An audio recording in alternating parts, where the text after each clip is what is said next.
Hello and welcome to episode 13 of Agents of Clix, a bi-weekly show about everything HeroClix. My name's Sean and I'm joined as usual by Christopher Dunn. Hello Chris. Hello. And Dale D'Andrade. Alright Dale? Hello. So, it's been a while since we've done a show. I think certainly Chris and I have been, we've done our Dormammu event recently. I wasn't playing, but was judging. You've got yours tomorrow, Dale, is that right? Yeah, off to man tomorrow. Yeah. Still don't know what boosts we're doing yet, but fingers crossed. Oh, well. Have you had either of you had many other games other than you, Chris, and your Dormammu? You've been playing other stuff? We just went down to Beanie Games a couple of weeks ago, Dale. Just to do, I can't even remember what we were playing now. What event it was. It was just a 300 point. I took my animal team minus, resources and stuff. And Dale, I don't know were you playing Avengers? Just a mixture of bits and bobs? Yeah, I didn't want to turn up to... I don't usually turn up with, especially when we were chatting about it beforehand, we normally go, oh, well, here's our team that we've practiced setting up for potentially competitive. I didn't want to turn up to a knife fight with a gun, so I just thought, I'm going to play a bunch of Avengers and try to make use of all the new stuff. So I got the Vision, the Wasp, and the who's the other shifting focus Avenger? Why would we that? Black Panther. Yeah. Black Panther. Stuck in the founding member Thor with Captain America to switch into, and just tried to, and an Iron Man, the 55.1 that I had, using the option to swap into Captain Britain or Dr. Stark, and just try and make some use of that and have a play with it. Went alright. Yeah, right. I quite like those founding member figures. So did I until I tried it. Yeah, I was playing that Thor on the inner Dormammu thing as well. Pretty good. I mean, the trait is definitely amazing. The energy explosion thing is pretty cute. I mean, you can't, it's 3 damage. The current version of it's really overpowered. After the change, maybe not. But he's just a bit slow. And you have 7 movement, and then he's only got 6 range as well. He just didn't do all that much. He's not bad because he can carry somebody up with him as well. But yes, that really limits takes him down to 5 move. He's got to think about it as a really long sidestep, I think, because it is not going to put a token on you. It's not quite as good as sidestep because I think obviously that's action for the turn, but you can get him in, get him and a friend into position reasonably well. I think I prefer the Iron Man myself. Yeah, I like the Iron Man. Between the two. Yeah. I'm just hoping that they'll do more, just give us a founding member Hulk and Cap and the 2 tiny people, just because that would be, I don't know, it's a really interesting, good trait that's not overpowered, but definitely has its uses, especially when you got the Avengers keyword. But I just think maybe Thor's, it's just that movement or the range. Just give me 8 range or 9-10 movement and I'm happy with it, but that wasn't enough for me. Yeah, the Iron Man is faster and longer range. Yeah. The Captain America was good though. I mean, he got pinned down in one game, so when I swapped it was of no use, but the other games when I pulled the Captain America, he was really good.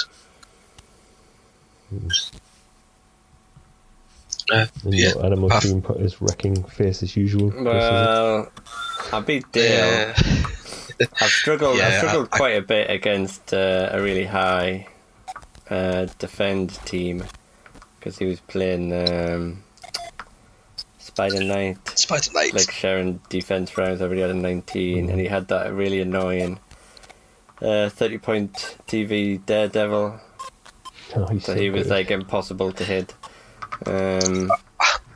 I also faced that team. Yeah, I was struggling quite a bit, but then I sort of just won at the end by dropping my homicide crabs in the middle of him and then pulse waving one of his figures. managed to kill something just on last action. And he hadn't taken any of my guys. Well, he'd punched some dinosaurs quite a lot, but you know what happens with that.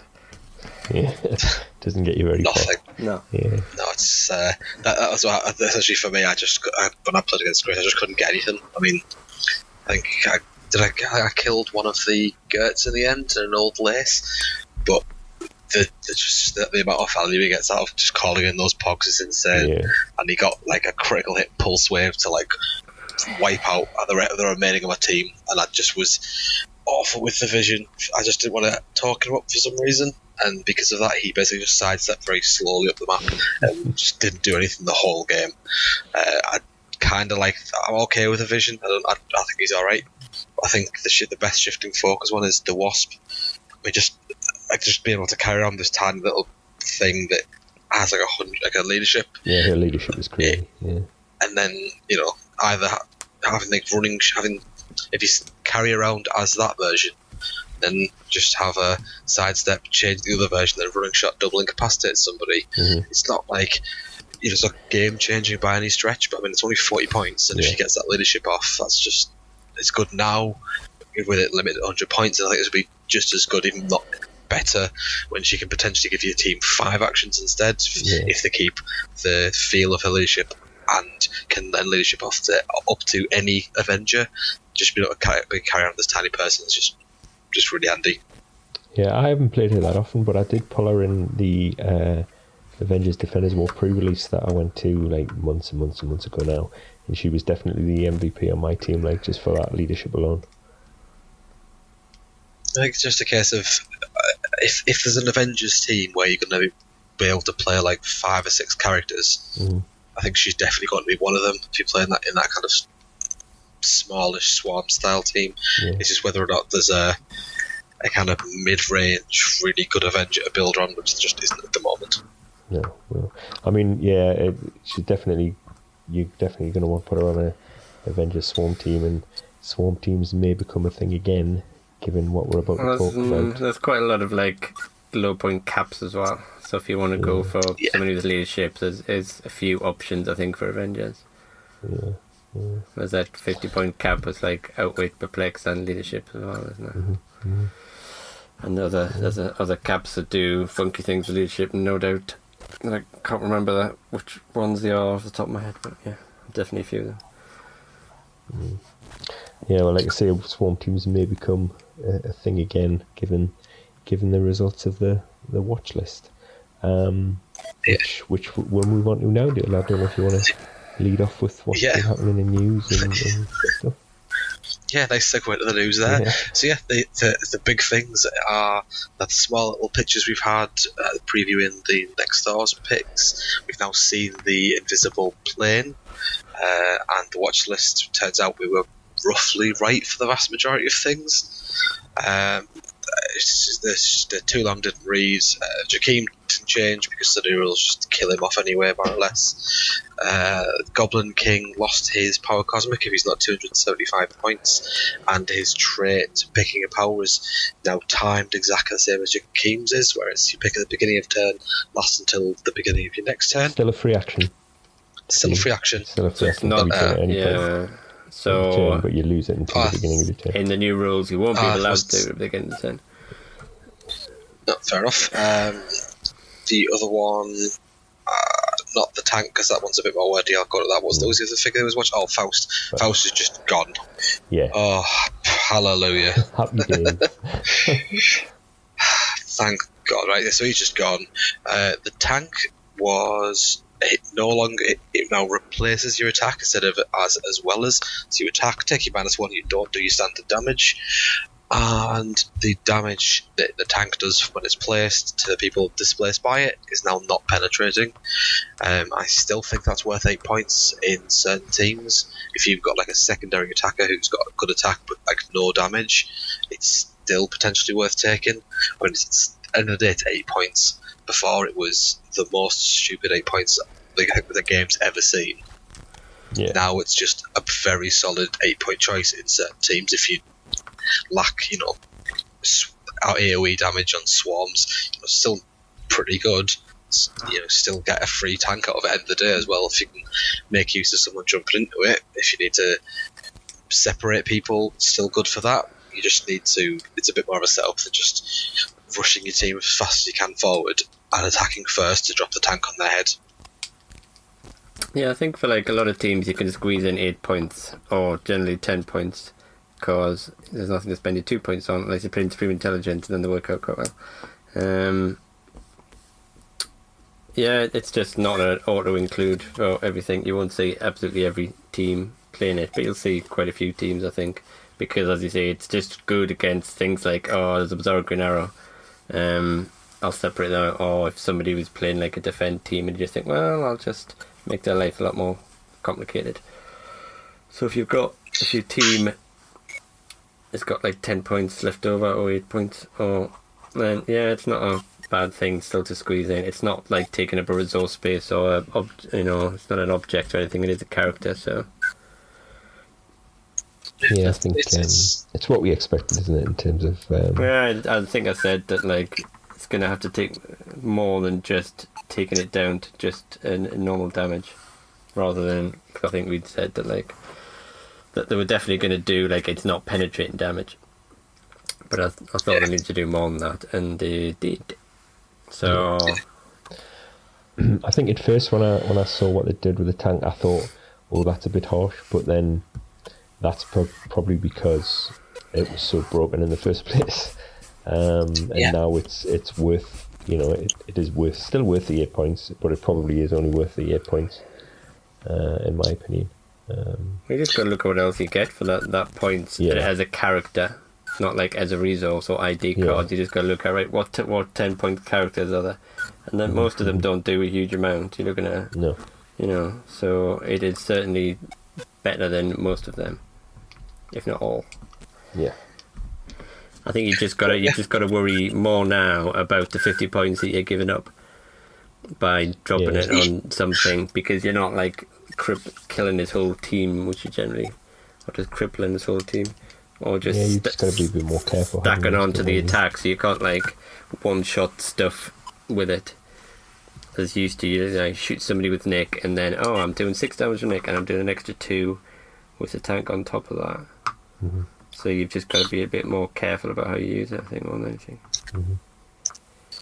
Yeah, I think the big takeaways are that for now, until the new rules, Jakeem's still going to be pretty hard to beat, probably the strongest he's ever been. Now that the tanks took a step down, I think I said more like see swarm teams, because you're not worried that a tank's gonna drop on your head and just annihilate your whole team. But again, even more so once new leadership kicks in. I think Goblin's now effectively dead competitively for the 175 version. 75 points, I still think he's good. I mean, he's a support piece that does everything that you ever wanted, and can occasionally just become a secondary attacker. And still has 4 damage as well on that. Yeah, he's still got 4 damage, still got like reasonable range and stuff, He's still got so many options for 75 points, it's pretty insane. And Faust can just go and suck a massive one. I can't tell you how excited I am to play the meta where he doesn't exist.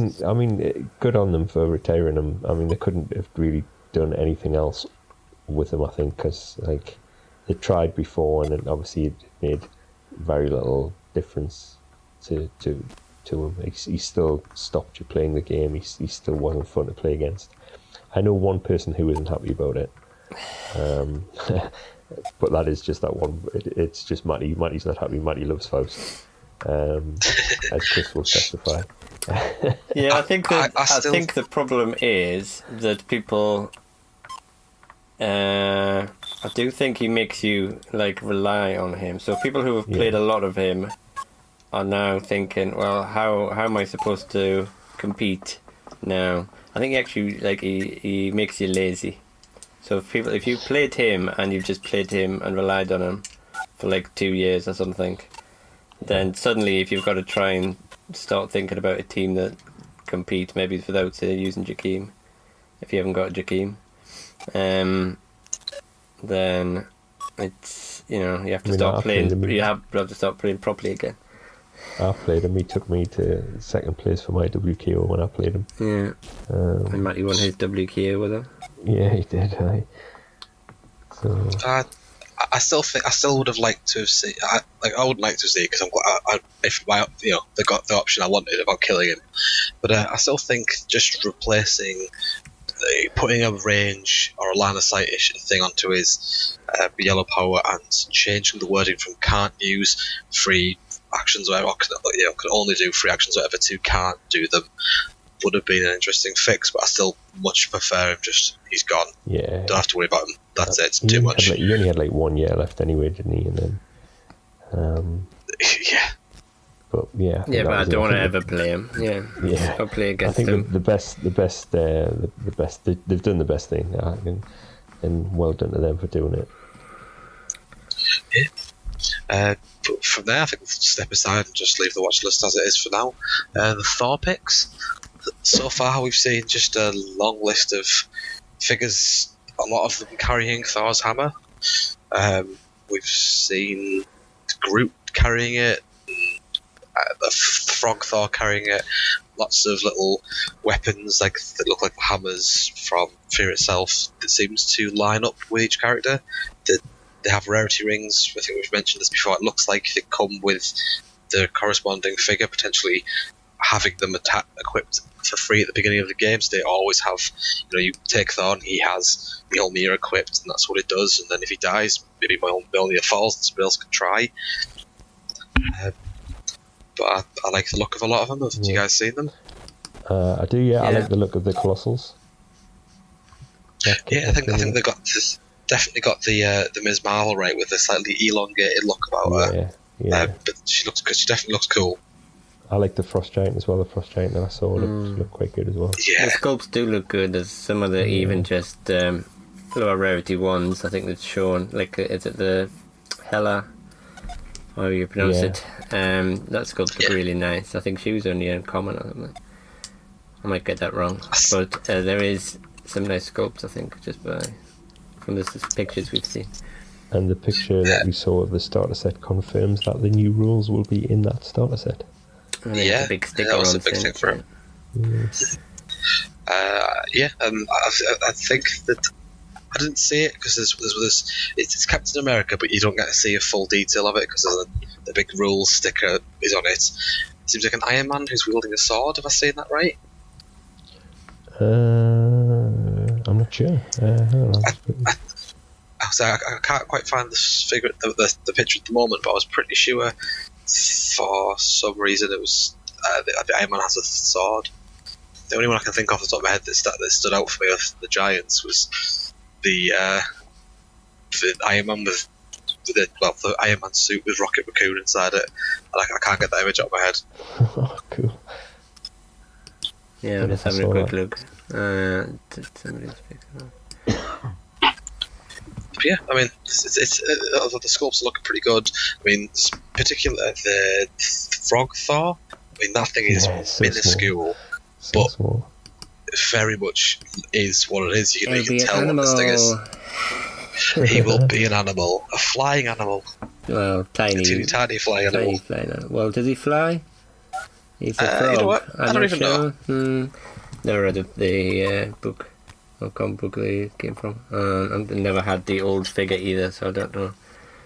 It's very rare, the old figure. You still get a lot of... costs a lot if you... Yeah, I never had the old figure. I did have the old Pog from Supernova, I think it was. That was a fun one. But yeah, that one didn't fly. I had to leave climb instead. Yeah, I think I lied about that Hela. She's a super rare. That's probably why the sculpt looks really nice. But it's nice to see Executioner back as well. Yeah. Because he's in the new film as well, so definitely they wanted him in. Yeah, and that Groot Thor looks great, didn't he? He does, yeah. I think I prefer the actual colossal Groot that we seen when they first announced it. But did they show the figure of that? Yeah, it's one of the slides that Yeah. It's basically like tiny armed, looking like he's swinging down to reach something with his just big bush crazy head. Yeah, it looks very much like a larger version of the Groot sculpt from Guardians of the Galaxy comic book set. Yeah, he was pretty big anyway. Yeah. But also, there's a side note there was a confirmation picture that Ms. Marvel has the retaliation dial. I think it was 15 points. So I think I can safely assume that they're all going to have it. So that's just another list of things to join the retaliation club. And they seem to be.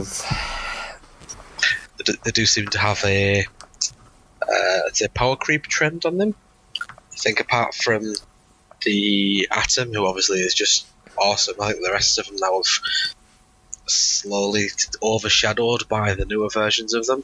I think it's fair to say.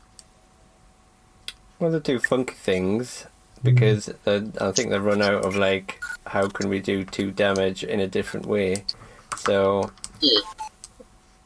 they're doing funky abilities where they're saying, "Oh, well, you can't attack. Oh, we're going to move you," and things like that. So I don't know whether any of them will still beat the Atom. If you've got 15 points, he's very hard to not put on your team unless you want to. If you're breaking theme, but obviously him being on an ID card as well means he's still going to get more play than any others. So. That definitely. I still think you're going to struggle to find a better 15 points than the Skyscraper Wonder Woman if you don't care about theme. I mean, she does an awful lot that isn't retaliating, which is rare for this kind of thing. They've still got the odd ones here that have things like sidestep that carry, and that's nice and handy. But they usually have like 4 movement or something daft. She's got that. She's got 7 movement, smashing of walls, sidestep on top of that, and plasticity. So she becomes like really, really annoying, even if she's not actually doing her retaliation. And if she does, tie things up, it's still only 15 points end of the day.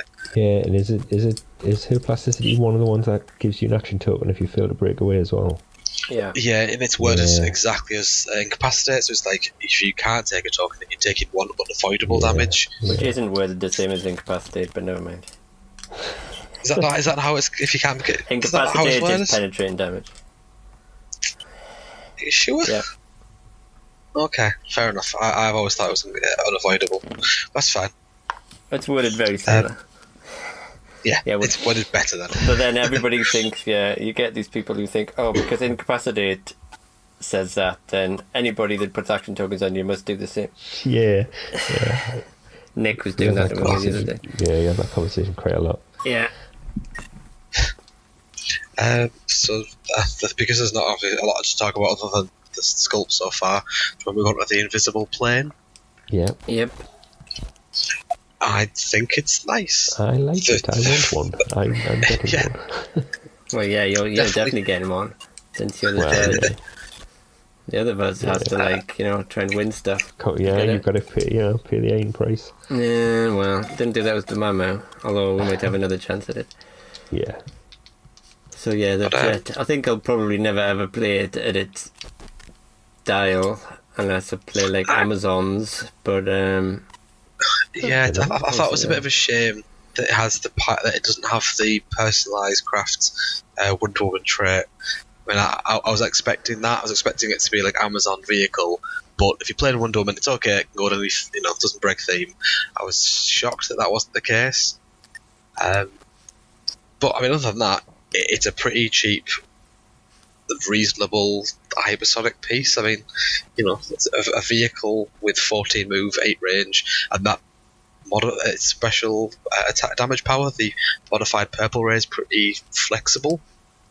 I mean, if you hit a single target opponent and a single opponent with a range attack, you can either choose to it can't be moved or placed, can't make range attacks, or can't make close combat attacks. That's pretty good. Yeah. I mean, I quite like the big dial of it with a small-ish Wonder Woman in there, and just having her properly as a pilot. Amazon's a 40 points or more, give it willpower, and then if it's specifically Wonder Woman, it also becomes untargetable from 6 or more squares away. When you've got 14 move hypersonic, that's not exactly hard to do and keep up most of the time. Yeah, you're just paying the extra cost of the Wonder Woman. Say if you're paying a 50-point Wonder Woman or so, then there you've got that on top, because you have to have that, otherwise you can't do anything.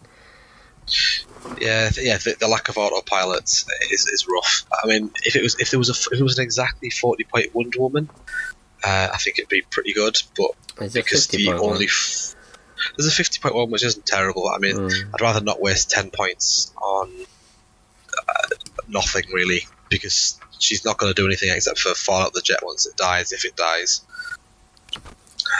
Well, you can always, like, if it gets down to its lower dial and it's just supporting people, you could always just, pop her out to attack, because she's got that 50.1 has got close combat. So, you talking about the one in the starter set, aren't we? Yes. It's always saying 50 points. As far as I'm aware, it's the cheapest named Wonder Woman at the moment. It's not. I wouldn't say it's a shame. The 40.1 is still great, but she's called specifically Diana Prince, doesn't trigger it. Which I'd say was a shame, except for that would just be silly. Yeah. It's nice. I thought it would be more costly to play, to be honest. I thought it would be more expensive when... Wait a minute, that Wonder Woman hasn't even got the Amazon keyword. Is that required? Justice League starts that one. Yeah. Sorry, I'm just saying if that plane needs the Amazon keyword. It does. The prerequisite of the pilot is 40 points or more with the Amazon keyword. Oh, okay. Well, that's even more annoying. That's to trigger that ability, but yeah, so at least she would be. Does it not trigger both abilities? I think it says. I think you have to trigger first. No, because you need. She doesn't got the Amazon keyword, so she won't have willpower, but it will have the targeting thing. Yeah, maybe not. Maybe I'm not bothered about the jet then. It's a bit annoying that it hasn't got a good Wonder Woman. Yeah, not having the Amazon keyword. That's a bit of annoying. Yeah, so I think the reason the jet is so cheap is because it doesn't have the autopilot ability. Mm-hmm. I think you really have to put someone in there. I mean, obviously you can just put in like a thug if you really want, but I don't think it gets the most use that way. I think it is roughly about doing its job at like 105 points without the autopilot ability. I think that'd be okay, but not great. But how about its terrain dial?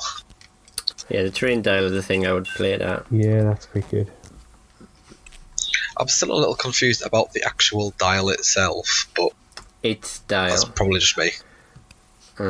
What are you confused about? Why it has a dial and not just it does a thing? Because the dial turns as it's pretending to take damage, doesn't it? If people shooting through it and miss. Hang on, I'll get the wording of it. Yeah, I'm trying to glance through it, but I mean, it just in my head it doesn't sit super right with it. So the only time you turn in it is when a non-adjacent character misses, and if they're like attacking, like range attack, because it's probably. But the line of fire is going to cross the invisible plane, because it acts as hindering for lines of fire, and you get a +1 defense bonus. So it's basically you're trying to like use it as a terrain to hide behind. Yeah, so if you've got stealth or something like that, you're going to go, oh, you can't see through me. Oh, I'm going to get +1 defense even if you can't see me. So that dial has got 5 clicks. When they miss, you turn that 1, and it eventually may blow up. Or it gets destroyed after 5, but it's got that special thing when the kick's revealed, you roll the d6, can't be re-rolled. If the result is greater than that, it'll get destroyed, but it can end up healing adjacent characters 2 clicks as well, if it does do that. And loads of heavy objects suddenly appear. Yeah. And if you are playing an Amazon themed team, chances are they've all got super strength. Yeah. Well, I did not spot that. So if when it blows up, every square that it sat on turns into a heavy object. Yeah, standard heavy object. Okay, fair enough. I think for me the big thing that took away from it was it now gave specific rules for how terrain works. Basically, as far as I'm aware, I assume these rules also apply for the boxing ring. Is that fair? Well. Which bit are you talking about? The placement rules, different, isn't it? The placement rules, yeah. Is that not changed? No, I think that's the same. I think the boxing ring said that as well. Oh no, yeah, it did. I definitely haven't read this properly. Yeah, so you can still use this jet to turn a wall into a hindering terrain if you want. That is still blocking terrain for movement, but you can shoot through it if you. So you can make yourself a little cell that you can actually shoot through. Yeah, and other people can shoot you with. That's fine. Yeah, but you might make sure you've got stealth or something. So then they go, oh well, only certain characters are going to be able to shoot you. And make sure, for example, that maybe you have stealth and also ignore hindering terrain for shooting purposes. Yeah. And I'm going to have this little box. I'm going to shoot through my invisible jet. It's another special terrain that specifically mentions a specific map as well. This mentions the Wonder Woman Born map. So which hopefully is that in the release date. Hopefully that'll be the release date. I think I've seen a picture of it, so I think it is in the wild in the US anyway. Okay. Elseworlds still hasn't released in the UK, and it is not releasing next week apparently either. So there you go. Okay. But yeah, it's cool. It's handy. It's probably going to get some use. It's nice to see more terrain dials. I quite like it because it's smaller than the ring as well. Because there's some maps where the ring is sort of limited where you can put it because it can't be placed over square at different elevation. With this being a bit smaller, you're going to less chance that you're not going to be able to put it down where you want to sort of put it down. Mm-hmm. And it is just a really good thing just to hide behind as well. Because like the ring, you have to go in it to get any benefit, and then you have to be outside it to avoid like the penalties. So, this you could just plonk it down, use it to hide behind, and it seems a little bit going to work with a lot more teams than the boxer ring. I think you have to have a team that works with it and wants to sort of stay stationary. This you can sort of put it halfway up the map and just run up to it and go, I'm going to hide behind this just for a turn. And so like the boxing ring, you don't need to ignore hindering because otherwise you get stuck on the ropes.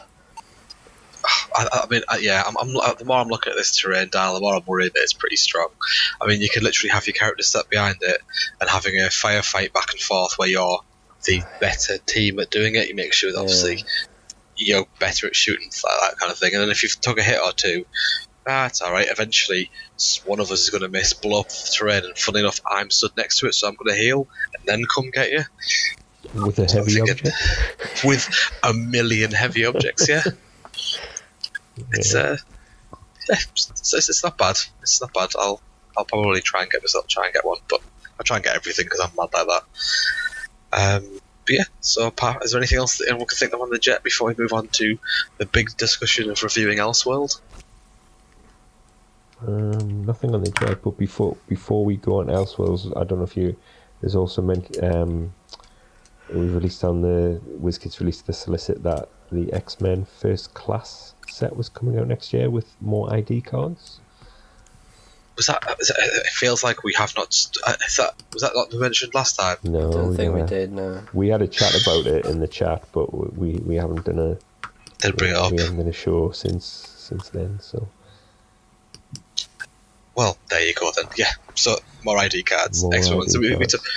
Yeah. So ID cards are here to stay. And I think it was just you, Sean, who wanted Cerebro. Yeah, I would love Cerebro. Not necessarily. Or something. I don't necessarily want it to be just another round table, but I can see the justification for it being one. Yeah, I mean, or something with maybe a different mechanic or something. Still using ID cards, but like using them in some other way. I don't know how, but yeah, that would be good. And I think Chris was saying that they should all just go away. You can't wait for them to get lost. Yeah. No, I don't mind say like the round table because it's not like ridiculous, but I don't want I don't ever want there to be one resource. There's no point in just having one resource. You might as well just have none because otherwise everybody's just going to play it. Bringing out another version of it that does exactly the same thing. Yeah, I couldn't be asked for that. So I think ID cards are good because they allow you to be more flexible and there's lots of nice funky things you can do with them. I don't mind them, but I think they don't need another resource that does the same thing, even if it's just the other ones are going to get rotated. Just don't see the point in it. You might as well just go back to, that's not, I think they want to go back and just play special objects and things rather than resources. And no ID cards on top of that, and that should be fine. You're getting a lot of objects in Thor, so... Yeah, hopefully there'll be one that's worth it. I've got a few options that you can use. Go from there. Well, you just don't need just things that aren't like auto-includes and things, so you don't see the same teams like the sort of Worlds, just like everything was the same. 99% of people will just go, well, this is like the best team, so I'm just playing that. And that's just, please don't have a weapon that just gives +2 attack and charge, or +2 attack and running shot. I do not miss the hammers for yourself. I think anything should never ever give running shot. Yeah. That's just too good. On the solicitor for X-Men's First Class, it said there's going to be 25 ID cards. So they're obviously going to have the same sort of rarities that the DC ID cards have had and the previous Marvel ones have had. So we'll all be paying ridiculous monies for there'll be one that'll be massively overpowered. You get something like Iceman, and then that Super Iceman suddenly becomes really good. Well, there's lots of characters that you think, well, I don't really want to play it, but it'll end up being decent on a. I think that super rare beast from. But he's still just a charged blades. You might think, that outweighs Funky, but he's still just a charged blades character. So it's not like 100 points for 5 points. Calling them in on an ID. If you get a lot of people suddenly stand around that you think, I can outwit all of them, but I'm not 100% convinced. I just think that Sunfire, what about that? Having the option of a call in for a 50-point call in and 3 damage pulse wave. Call in for a pulse wave. Or you've got you've got the Prime Sunfire as well. Which I think or the Chase one. That's called Sunfire as well, isn't it? Yeah, I think so. Yeah. I'm not sure if you've only got 25 cards. Then it might just be all of the popular ones and a few others. But even just things like 50 point like Wolverine or Colossus and stuff like that. Yeah. If they've got inspiration that's useful. Because I'm playing things like 50 point Swordsman or something like that, or Black Panther or Batman and stuff. You don't have to necessarily have a really good figure. But if the inspiration is useful on top of being a half decent figure. Mm-hmm. Yeah, that's it. So we'll see while we get to that. Are you ready to review? Yeah. Got yes. We're going to move on into a mini review of Elseworlds, Yeah. You say mini, these are never mini. No, I know. They start off as mini on paper, and then we get. We don't do all figures, but yes, we like to have a chat about them. So we're going to do 2 figures each from each rarity, until we come to chases, and then we'll do.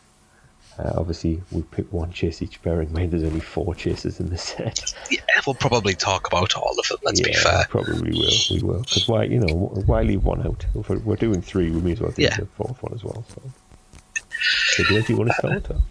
Yeah. So my first pick was the Diana Prince Justice Rider. I mean, she's so good for 70 points. There's just so much to talk about it. I call in as Wonder Woman. She's Wonder Woman's one of the best ID call inspirations anyway, giving charge and +1 attack. That's like a movement attack power that nothing else gives. She has running shot, 4 damage for 70 points, which is quite hard to find. There's no psychic blast or 11 attack or anything to go with it, but I mean, she's talking it's only 70 points. And then her trait, the High Noon trait, we'll probably talk about it again, but all of a sudden if you have your ID card call in, go in, shoot their main attacker for 4 damage, while your secondary attacker or whatever goes and charges them, and all of a sudden they have to either punch this guy and they can't use their running shot to shoot anyone other than your pointless call-in, which they may well not even one-shot, so it's just irrelevant for them. I mean, she's just really good. The downside is that her dial's a little bit short for 70 points. She has leadership, which is really good in the new version, and also if she succeeds, she gives friendly characters +1 attack and defense if they share a keyword with her, which is either past, police, or Justice League. I mean, I just really like her. She has indomitable toughness. She's great. She's just a little bit on the short dialed side, but 70 points with how much damage she does in that trait, you're probably not expecting much more. And she's a common, for Pete's sake. Yeah, she's good. I do like her. That high noon trait is ridiculously good. Yeah. I don't think she's the best one to have that high noon trait, but she is, like, as a call-in, potentially, if you want to distract your opponent from your other figures. But there's quite a few other things that sort of do that. But yeah, I think she'll be good in Justice Rider team as well. If you've got a few people with a trait, you can alternate who you want, the timing of your attacks to try and make them focus on, spread out their attacks rather than like being able to focus fire people down. Yeah. And obviously leadership gets better in the new rules. And has this extra stuff. I mean, +1 attack and +1 defense is pretty good as well. Yeah, definitely. Yeah, and those new rules are just around the corner as well, they're not. Yeah. Just, one whole set away? Yeah. Well, this is just a month, because they're coming out once a month. Yeah. Okay, well, my first pick was the Green Lantern from the set. 55 points, 5 clicks long. Green Lantern team ability, Justice League team ability. He's got that trait that says when Green Lantern is the only character on your force with Green Lantern team ability and uses the carry ability, you may roll a d6. On a roll of a 5, 1 carried higher point character may be given a non-free action, and on a roll of a 6, up to 2 carried higher point characters may each be given a non-free action. I think he's a really good taxi. Put him on he's got the Green Lantern core and Justice League keywords. Put him on a Justice League team, you can carry your whole team up. Because he's got the Justice League team ability, it doesn't count towards your action totals, and potentially 2 of your characters who've just been carried can be given non-free action to then attack. He's got phasing all across his dial, energy shield for his first 3 clicks, and defend for his last 2. I like him. I like him a lot. I hate him. I hate him loads. Really? I think he's god awful. I think he doesn't have willpower, which should just never be a thing for a Green Lantern. I don't care what the design is of it. If it doesn't have willpower, it's not a Green Lantern. And I think it's outshone by the Green Oracle, which does exactly the same thing, but is 5 points cheaper and comes with Perplexer on various styles. And the only thing that you're not getting out of the Green Oracle that you get for the Green Lantern really is an extra click, and that team transporter trait, which you really can't rely upon. If it was a case of a lower point character can always do a thing, and then potentially your high point could do a thing, or 2 high points could do a thing, then you're talking about a piece that's maybe worth. But apart from the Justice League keyword, I can't see a reason why you would take this Green Lantern over Green Oracle ever. No, but that's just me being probably harsh. Well, that's the Green Lantern fan in you talking now. Well, it's possibly it's the randomness. You don't really want to rely on that. You don't want to like move up and go, I'm going to get you. Oh, no, I'm not. I'll just sat there in front of you doing nothing. What it makes me think, because for so long they didn't bother making many figures with the Green Lantern core team ability. It makes me think that they might actually change the wording of it to be something like just carry on a move action or something. Because if you hadn't noticed, you can give him sidestep and have a couple of chances to get off the team transporter trait, because it's just when he uses the carry ability. So you could try with his move and then go, that didn't work, I'll try with the sidestep. So if you give him like Supreme Intelligence or Brainiac, well, probably Supreme Intelligence because it's a lot cheaper than putting Brainiac on him. It means you could sidestep have sidestep TK and be a bit more useful and have a double chance to get your and until the new rules come out for 1 month, you could prop that. I mean, when the new rules do come up, he's got one less. It affects his movement, doesn't it? Well, if he's carrying 3 people, then he gets -3. Its speed is slow compared to something like speed overdrive. So that would be like that would be like currently a 9 drops down to an 8, wouldn't it? No, sorry, that's wrong. But 8 if it gets -3. Yeah. So that's a bit slow if you want to try and get across the map. But I know it just makes me think there's a lot of people with that team building. It makes me think that like maybe they're going to change it just to move action. I don't know. Well, it's just giving them sidestep if you can. Might make them a little bit later. You've got 2 chances to get the. Unless you can think of some other ways to move them for free. Because I think just by himself, I wouldn't play him because he's not reliable enough. But if you can think of some shenanigans to try and increase your chances of it occurring, then might consider it. But like Dale says, I wouldn't personally. There's other multi-taxis that I'd probably play before him. In his defence, as I said, if you look at it just as League One, and maybe you can. I don't want to go too much into Green Oracle because I'll probably mention it later, but you can swap out, so you can have that attempt date, and once you've done that, just go, oh well, I didn't get them a free movement, now I'm going to turn to Green Oracle and use the Perplex, and then she's doing roughly the same job once you've moved up anywhere, so you just got a bit more of a support piece behind her.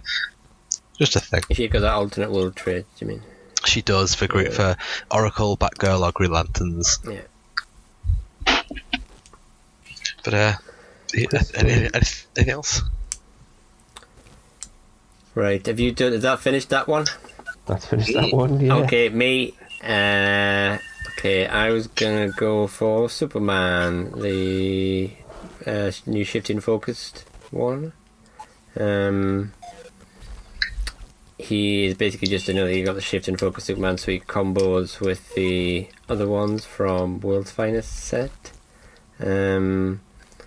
He's pretty decent. He's got leadership as well, so nice. Even if he's not doing anything else, he's giving you an extra action a turn. With new rules, obviously with him being 90 points, got quite a few keywords as well, so we might be able to take tokens off high point figures. He's like a leap climby dude, which has got like a special attack power that gives him precision strike and quake. When he uses leap climb, after action resolve, he may use quake as a free action. Obviously nice to have the precision strike with that, because at least it's gonna put some damage through. The rest of his dial, if it's sort of towards the end of his dial, then you got the shape change super senses as well, so it can make him quite hard to hit. But I think it's just another option if you're playing Shift and Shock with Superman. But he's not a terrible figure just by himself, really. He's got Indom as well. He doesn't fly, but he's got his leap climb. I was going to mention that. That's the sleeper power about him, is that he's the one with Indomitable. None of the others got Indomitable, just a defending one. Yeah, there's a couple of there's one of the others have got Indom as well, I think. Yeah. I think. I mean, I think it's going to be fun to just play, have him leap in, just explode, quake everyone, bounce them off walls and things, and then just go, yep, now I'm the bulletproof Superman, I got 90 defense, try your best. And I'm pretty sure none of the other ones have Indomitable. That's the only one. No, that's why I used to like it with Wrath, because it was just the only thing that was missing. Yeah. I still think that it's one of the better shifting focus figures, like the Superman one. Yeah, definitely. He's good. He does something useful. He is just an extra on top of an already really good piece. Yeah. I can see him getting some play. Yep. On a side note, I won't mention that. This is me next, isn't it? Yeah, it's you. It is, yeah. Yeah, so I'm going to go for the John Jones Justice Rider. Didn't get super excited about him because he just kind of came out and I'd never looked at his dial, I wasn't bothered. But he's another piece there. He's got the high noon trait, 5 range, so he's not bad for that. He's a calling option. He's only 50 points and his inspiration again is really good. I think it's stealth and shape change, if I remember right. So that's not bad to give your whole team. And then obviously he's going to become the bullet magnet for people shooting at him. He's got shape change for his whole dial, because of course he does.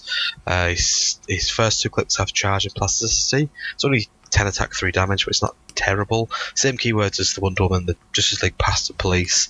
And a interesting trait that I quite like, at the beginning of the game, choose an opposing character. If John Jones would get a second action token while adjacent to the chosen character, instead he doesn't get an action token.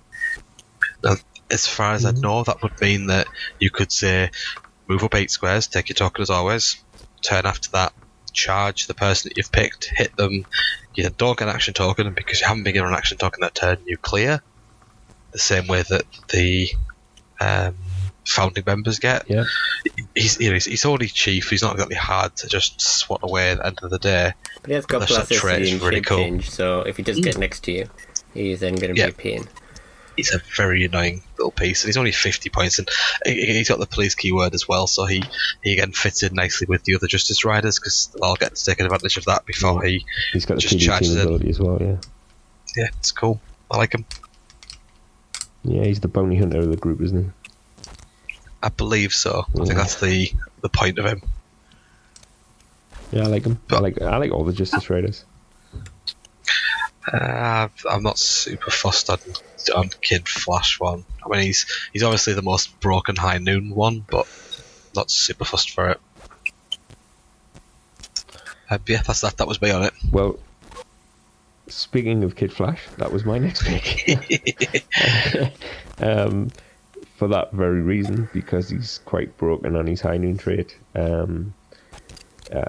Just to recap, if Kid Flash is the last character with this trait, hitting a ongoing character with a range attack until your next turn. If the hit character makes a range attack, Kid Flash, Justice Rider, must be one of its targets.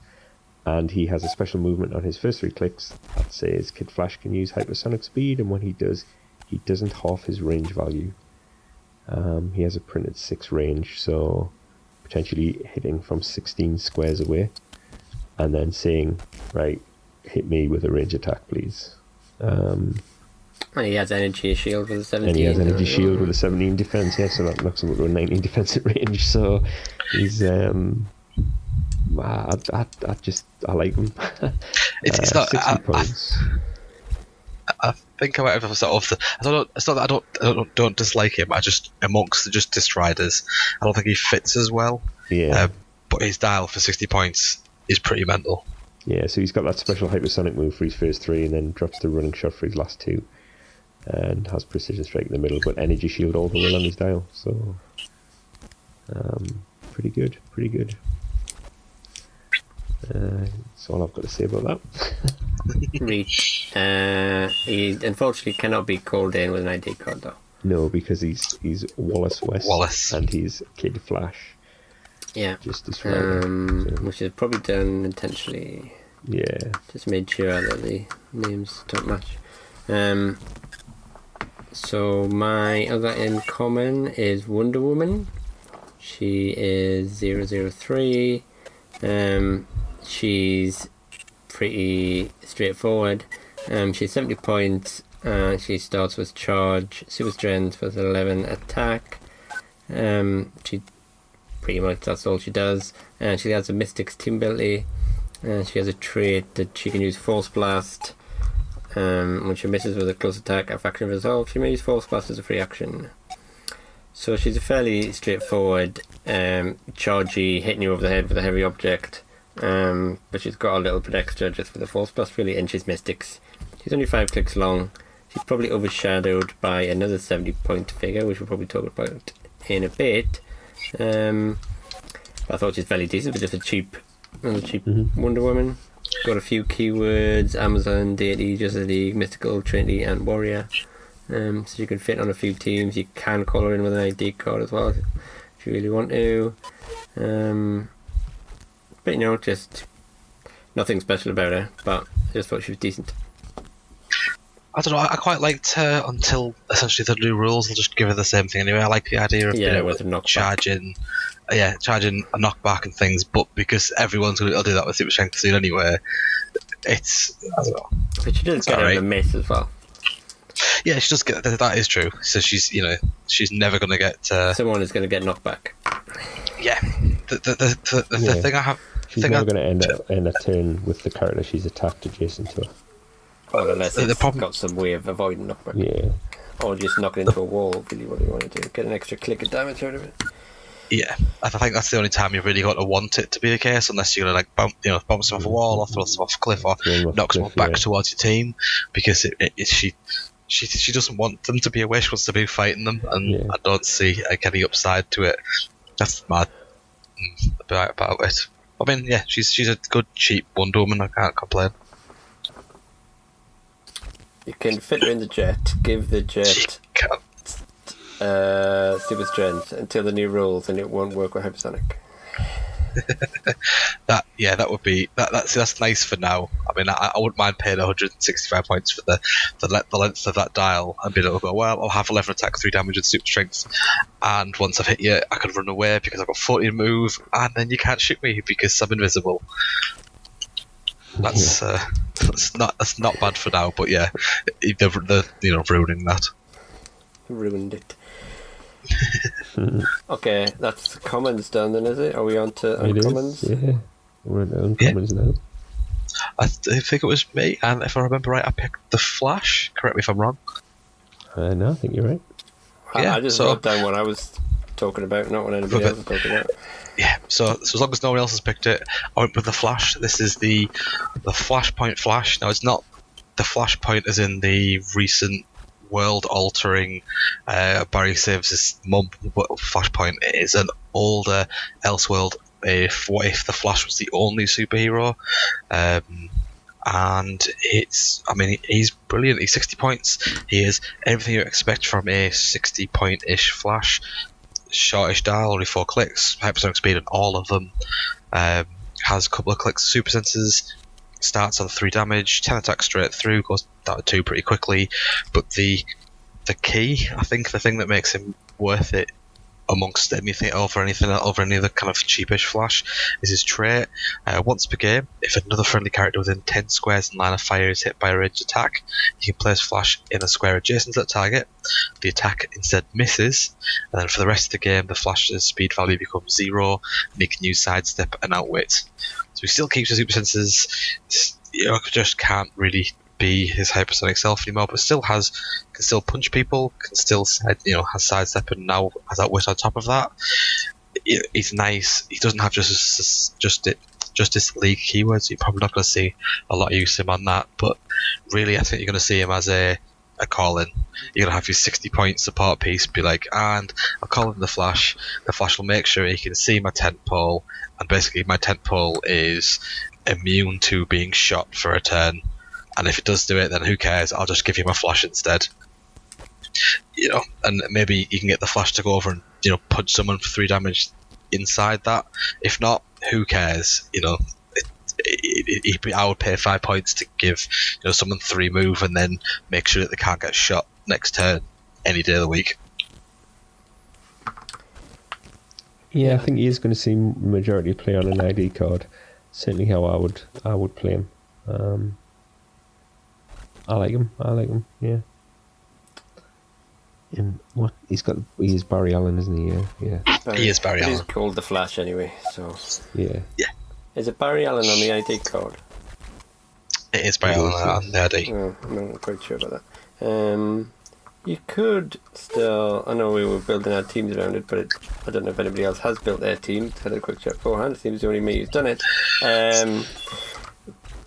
Yeah, but I think 60 points is too much for sort of that one-off effect. But you don't have to do it. You could still do it when, just because the first attack, you pick your time for when you think, oh, that's a really important time that I need. You can still do your hypersonic, punching people a bit, and then pick your moment for when you want to make somebody miss.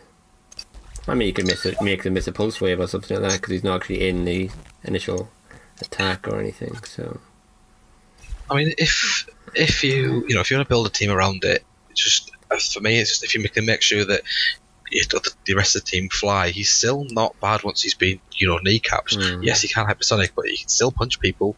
He's still got, he's got sidestep now, so he can still shimmy along slowly, and he's got a wit, which is hardly bad, Yeah, and you can then, I can still call in characters. You can give him something else. Yeah. You could do, like, stick their Supreme Intelligence on him or something, keep him on, like, TK. So then, I've lost his hypersonic, so I'm down at sidestep, TK and outwit now. So he's an interesting piece, and he goes from being like just your standard 60-point harassment flash to all of a sudden like with a save and outwit. He's an interesting little piece. It's nice to have that. It's probably gonna get. I'm probably gonna get really bored of it really quickly, because I imagine it's going to be one of these really broken. Everyone just has a 5-point flash on the sideline with an ID, because it's just too good not to have. I'm not sure everybody's for a gonna. tentpole. Yeah, I'm not sure. I think if you're playing tentpole, I think you probably will do. And you've got to have and make sure you've got a 60-point figure that's gonna call it in. Yeah, I think if you've got the option, if you've got a 60-point figure who can take it, if you've got your tentpole who doesn't want to be shot and killed, I think he's going to appear on quite a lot of teams. Just for that alone. There is another way of playing him as well, which you don't necessarily have to play him on an ID card. You could play Chameleon, because he is 60 points. Yeah, so that's true. So, yeah, I'm not sure if I'd ever play him on the 60 points, but there's I think a few people will give him a go on ID cards, whether he'll stick or whether it'll be a little quick fad that people will play him, but you never know. Anyway. Yeah, that's me done for talking about the uncommon. My first uncommon I picked was the 50-point Batman in the set. He doesn't have a moving. He doesn't really have a moving attack power. He just has sidestep for 3 of his clicks for the first 3, but he does have 2 clicks with an 11 attack. He has outwit top dial, 17 defense toughness top dial, but he has a trait that says when he would be KO'd, you may instead KO another friendly character with a point value of 25 or more and turn Batman to click number 1. Batman ally. That's about it really. He's nothing special, but I do like him. I think he's lacking a decent movement power. Although sidestep is good, I'd rather see him with charge or something like that. But this is the Dick Grayson Batman, as opposed to the Bruce Wayne Batman. I like him. I think the idea of being able to make him effectively unkillable, I think I'd quite like him as like a secondary piece on the Batman family, and just pile him full of stuff. I'll give him Calypso. Yeah. I'll give him my supreme intelligence. I'll just pour everything into him, and just know who cares if he gets shot. Make sure he can get something useful out of all 5 of those clicks. Yeah. And who cares what happens? You can just go, I've got, I don't know, 25-point Robin's cut on my ears. I'll just kill that. Kill 25-point Nightwing. I'll kill, I don't know, some GCPD officer, and I'll just keep being Batman. It's interesting. I don't know if it's going to be any good, but it's definitely interesting. That'd be fun to play. I think you've got to build. If you're going to try and do something like that, you have to build around it and make sure that you have got. There might be some funky things that come out that 25-point pieces, when they get killed, something funky happens. Because otherwise you're still just giving away points. So you might not be giving away 50 points, but you're giving away 25 points. How about Imperial Hydra, and you cheat him in with either the Batman card or the Nightwing card, and they're better suited for your foes, and just have an army of 25-point Hydra minions just kick it. Just are these recruits? Are those recruits at 20 points? Are they 25? I'm not sure. It was just Well, I'm sure you can think of something like that, where you're actually getting some benefit out of these things dying. Yeah, there'll likely be something, but it was just one of those. When you mentioned it, I was well, actually, that was the first thing that jumped into my head. Was that Imperial Hydra just breaks the game on that one. I mean, Well, you're probably yeah. hard pressed for 25, but you might be able to get like there's enough 30-point ones, and I don't think I mind spending the extra 5 points if I know fine well I'm getting people back. There's a Hydra The Hydra field agent is 25. Yeah. I don't know if I'd take an army of them. I'd probably have maybe the odd one, but I think maybe the odd extra 30-point one would be worth it. Or if you just slot in Hydra Cap as well, and have a team where he just kind of slots in occasionally to be useful. I don't know, it's just a thought. We'll probably play with it more later. Yeah, if you could come up with some combo with him, more than likely. But it might not be particularly great combo, but it might be interesting Funny. to play. Yeah. Right. Whose pick was that? That was your one. That was my pick, yes. Yeah, so Okay. you now, Chris. I am. Who am I going for? Green Lantern, I think. Just to avoid chunky picking the Green Lanterns. So this is the uncommon Green Lantern number 17. It is the one that has the power battery is draining. I have limited time trait. So this is his main thing. When at the beginning of the game, he has 8 battery tokens on his card. When he attacks, I remove a battery token. And when there's no battery tokens on his card, he can't make range attacks or use powers or abilities. So you're getting 8 attacks out of him, and then he's pretty blank dial. He has this. He starts off with running shot. He has a special power. He does has Indom, so at least Dale will be happy that he does have access to willpower. And he starts off with an 18 energy shield, so and 3 damage. He has a special attack power, gives him Pulse Wave and TK, and for 60 points, that is a pretty good dial. I don't think most games are not gonna end up with somebody attacking more than 8 times. Not with 60-point piece.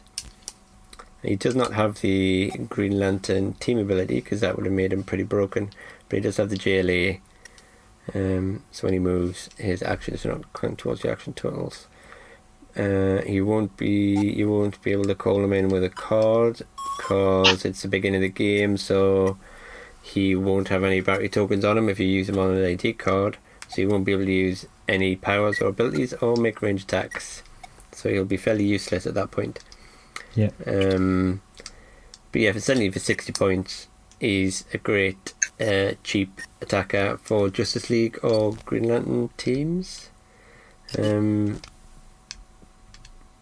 especially with Pulse Wave. There's not a huge amount of people with Pulse Wave. Yeah, I love have an Indom and an 18 energy shield up top. You can try and stay on that as long as you can, and then he gets hit onto. He has that for sort of 3 clicks, and then get hits onto sidestep, barrier, and range combat expert. So, which is a good combo, sidestep, range combat expert. Yeah, for 60 points you can't complain. I don't think.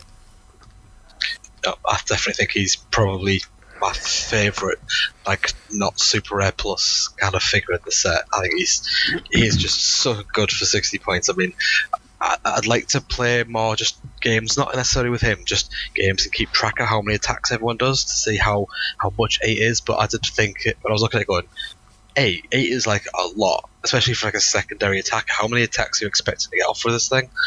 Yeah, I can't remember games where like one attacker has attacked 8 times. And even then, it's still like, well, if he gets hit, he's got TK. Well, no, because you might just think, well, I'll use TK occasionally or barrier or call somebody in. Like, I've got to my last click. Or just taxi somebody around. I'm not going to, don't use the last one, just hang on to it. But I can't see you ever attacking more than 8 times. He's so good. It's such an interesting little thing to be like, well, here we go. Here is a piece that is well undercosted. You know, he's really reasonable dial, cheap, but undercosted for what he's doing. And here's like a weird stipulation that we put in that makes it, I don't know, worse, but definitely worth it. Just there is this like niche point where it's gonna stop you from using it. Oh, there's gonna be something in it. It was a running theme in the set that I've really enjoyed. Just like strong pieces that just would have been too cheap in any other set, but because they have this little Achilles heel, it's okay. And you'd definitely play him with a Green Lantern battery if it was still around. Oh, so would have. Rip. Anything else on the Green Lantern? Nope, that's for me anyway. Yeah, so I think keeping on the trend of really good pieces that are well undercosted for an Achilles heel, my call is the Uncommon Superman. I'm going to be honest, I have no idea what storyline this is from. If anyone has any idea, I assumed it was the Nail, but for the life of me, I can't find it. I couldn't find it. Essentially, he's 70 points. He's everything you expect from a Superman. Charge to begin with, super strength to begin with. Goes out to sidestep for his second half of his dial, going from impervious, invulnerability to toughness. The thing is that he's 70 points. His numbers are massively above what you'd expect for that. He's got 11 attack, 4 damage, super strength is 12 movement, charge, 18 defense for his first 4 clicks, 17 for the last ones. And I would say downside, but I think it's not a downside really, is his trait, where I plead guilty, Your Honour. Whenever Superman deals damage to an attack, he can choose to deal damage equal to 1 or between 1 and his damage value instead. If he kills an opponent character, he has to take 1 unavoidable damage. Dominability is just a case of, alright, if he's going to fly in with a heavy object and hit you for 7 damage with 11 attack, it's a lot for a 70 point figure, but then he's going to probably take a damage for it because he's likely going to be a KO thing. But really, I just see that as, well, I just know this figure's got, I don't know, 5 clicks in it, and I know its last click's ridiculous, so I'm not going to hit it for 5 damage, I'm going to hit it for 4 instead, put it on its last not ridiculous click, and then finish it off with somebody else. I think he's really good. Doesn't have just the keyword, sadly. There you go. He's got Superman team ability, he's got some range. I just think he's really good. And strangely, he is Kal-El, not the old Silver Age, just the letter L, as opposed to the modern age EL. I really don't know what storyline it's from. I hope someone can tell me. Well, I don't know. I don't know. I can't find it. I just don't know. Yeah, I don't know. I don't think it's from. Is the Nail not when Superman didn't exist? So I doubt he's from. The Nail is when he doesn't exist, but he turns up in the ending of it.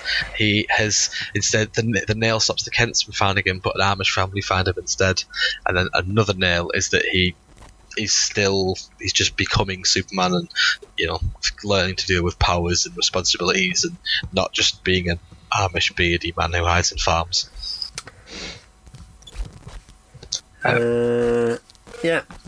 He's really good for the points, and obviously you can take advantage of the trait by, as you mentioned, there's a few other occasions where you may not want to actually kill somebody or get somebody onto a particular click, because you can try and play around it, especially like stop clicks or whatever, or things like, you want to follow up with a retaliation.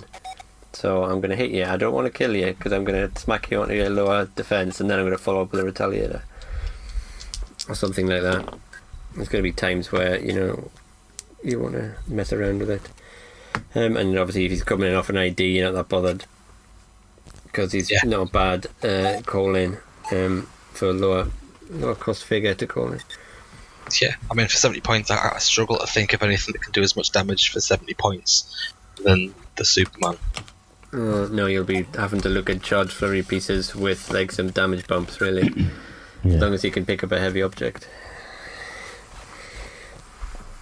And the Superman team, but the Superman inspiration is pretty strong as well, if you can get used to that. Yeah, definitely. Mm-hmm. I believe it's your turn. It's me. Yeah. Now I've picked a figure that, quite frankly, I have never heard of before, and that's Batman. Chiquita Wagner. Batman. No, that's Chiquita Wagner. I'm not familiar not being a DC fan. I'm not familiar what universe she's from and what what storyline she's from. But she's 80 points. She's the 80 point uncommon, number 25.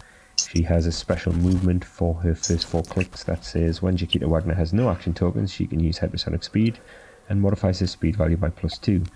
When she has 1 action token, she can use charge and modifies her speed value by +1. And for those 4 clicks, she also has super strength.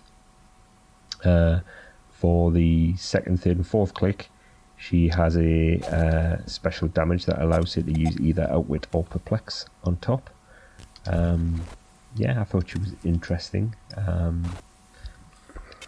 Kind of the new rules nerf her a bit with hypersonic super strength not comboing, so you'd probably want to make sure she always had. She's got Indom as well, so you'd probably want to make sure that she had 1 action token so she could make the most out of that super strength, I would suggest. But yeah, the super strength and the exploit won't combo either. Super strength exploit. Yeah, so the new rules, you're looking at like 3 powers that you might have, and you can't use.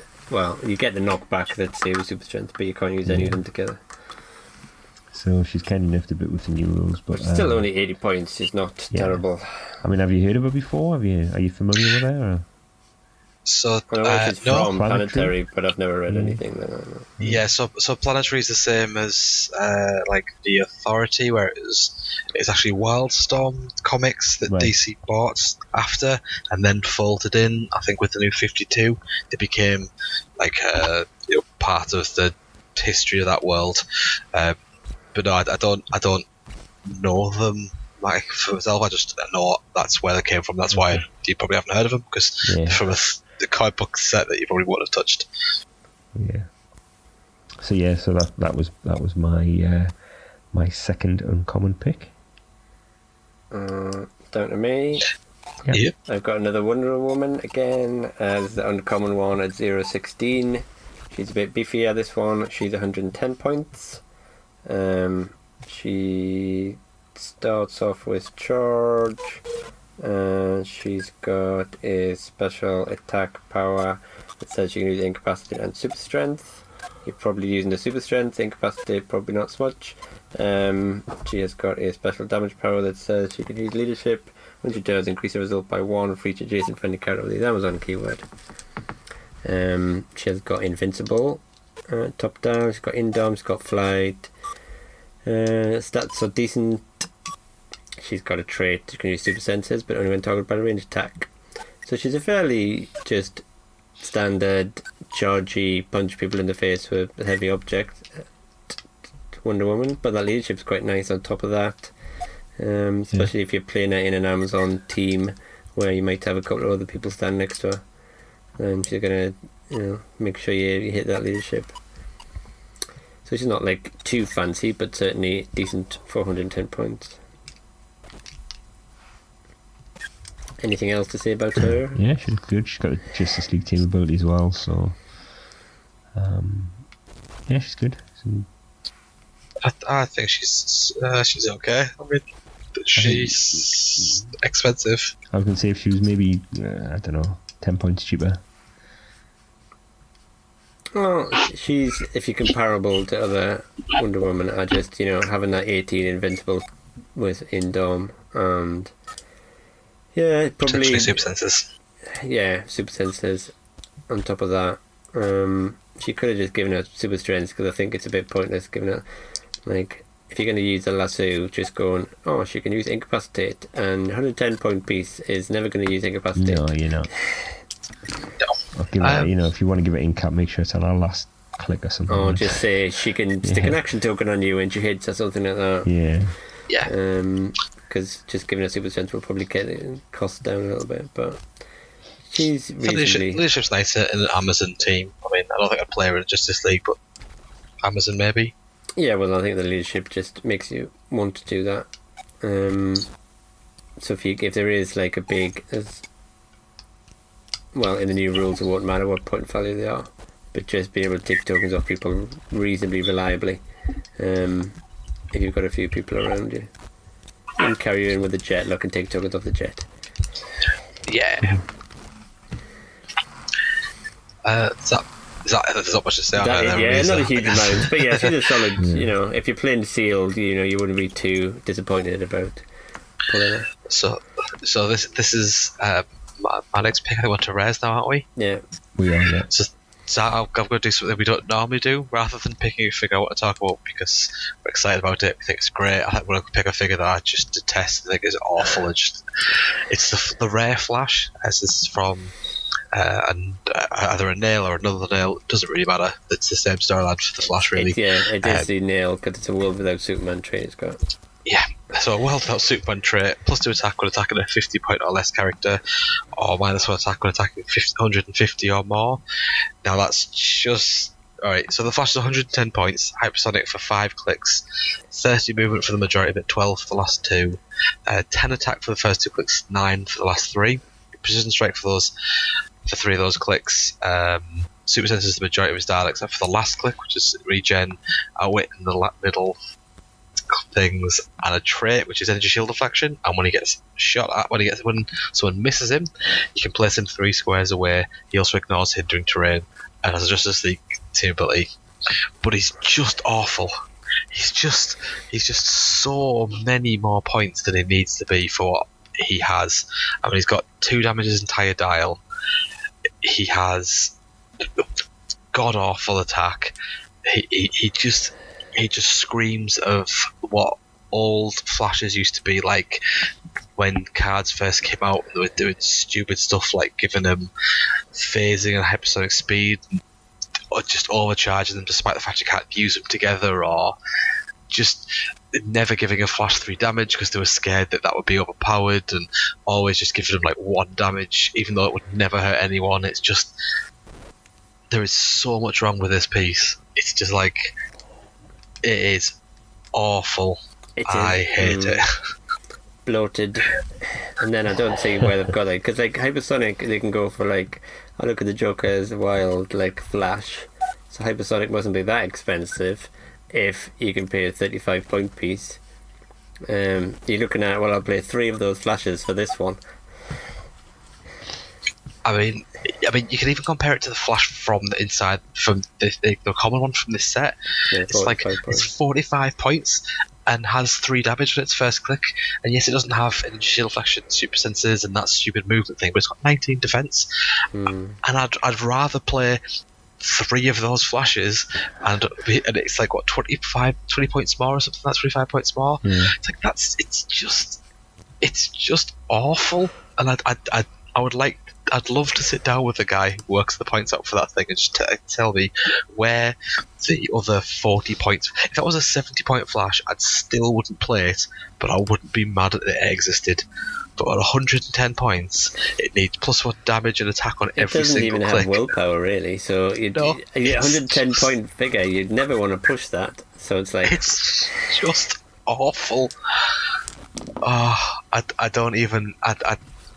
There is, normally on bad figures I can see where they're coming from, even when it's overpointed I can see why they've done it, or like we just talked about a Wonder Woman, yeah, she's expensive, but she's probably expensive because she's got incapacitate when she doesn't necessarily need it, things like that. This is just, there is no saving grace, there is no point.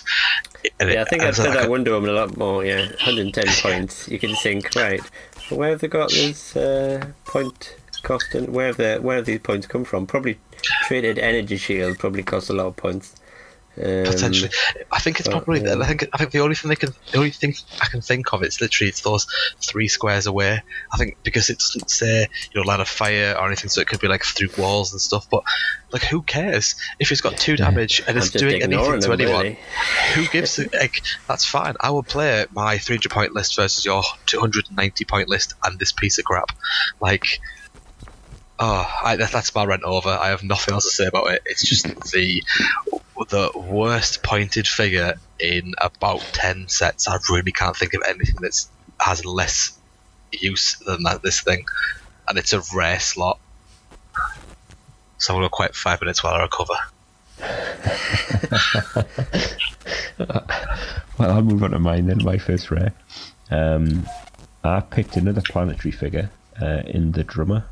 He's number 36 from the set.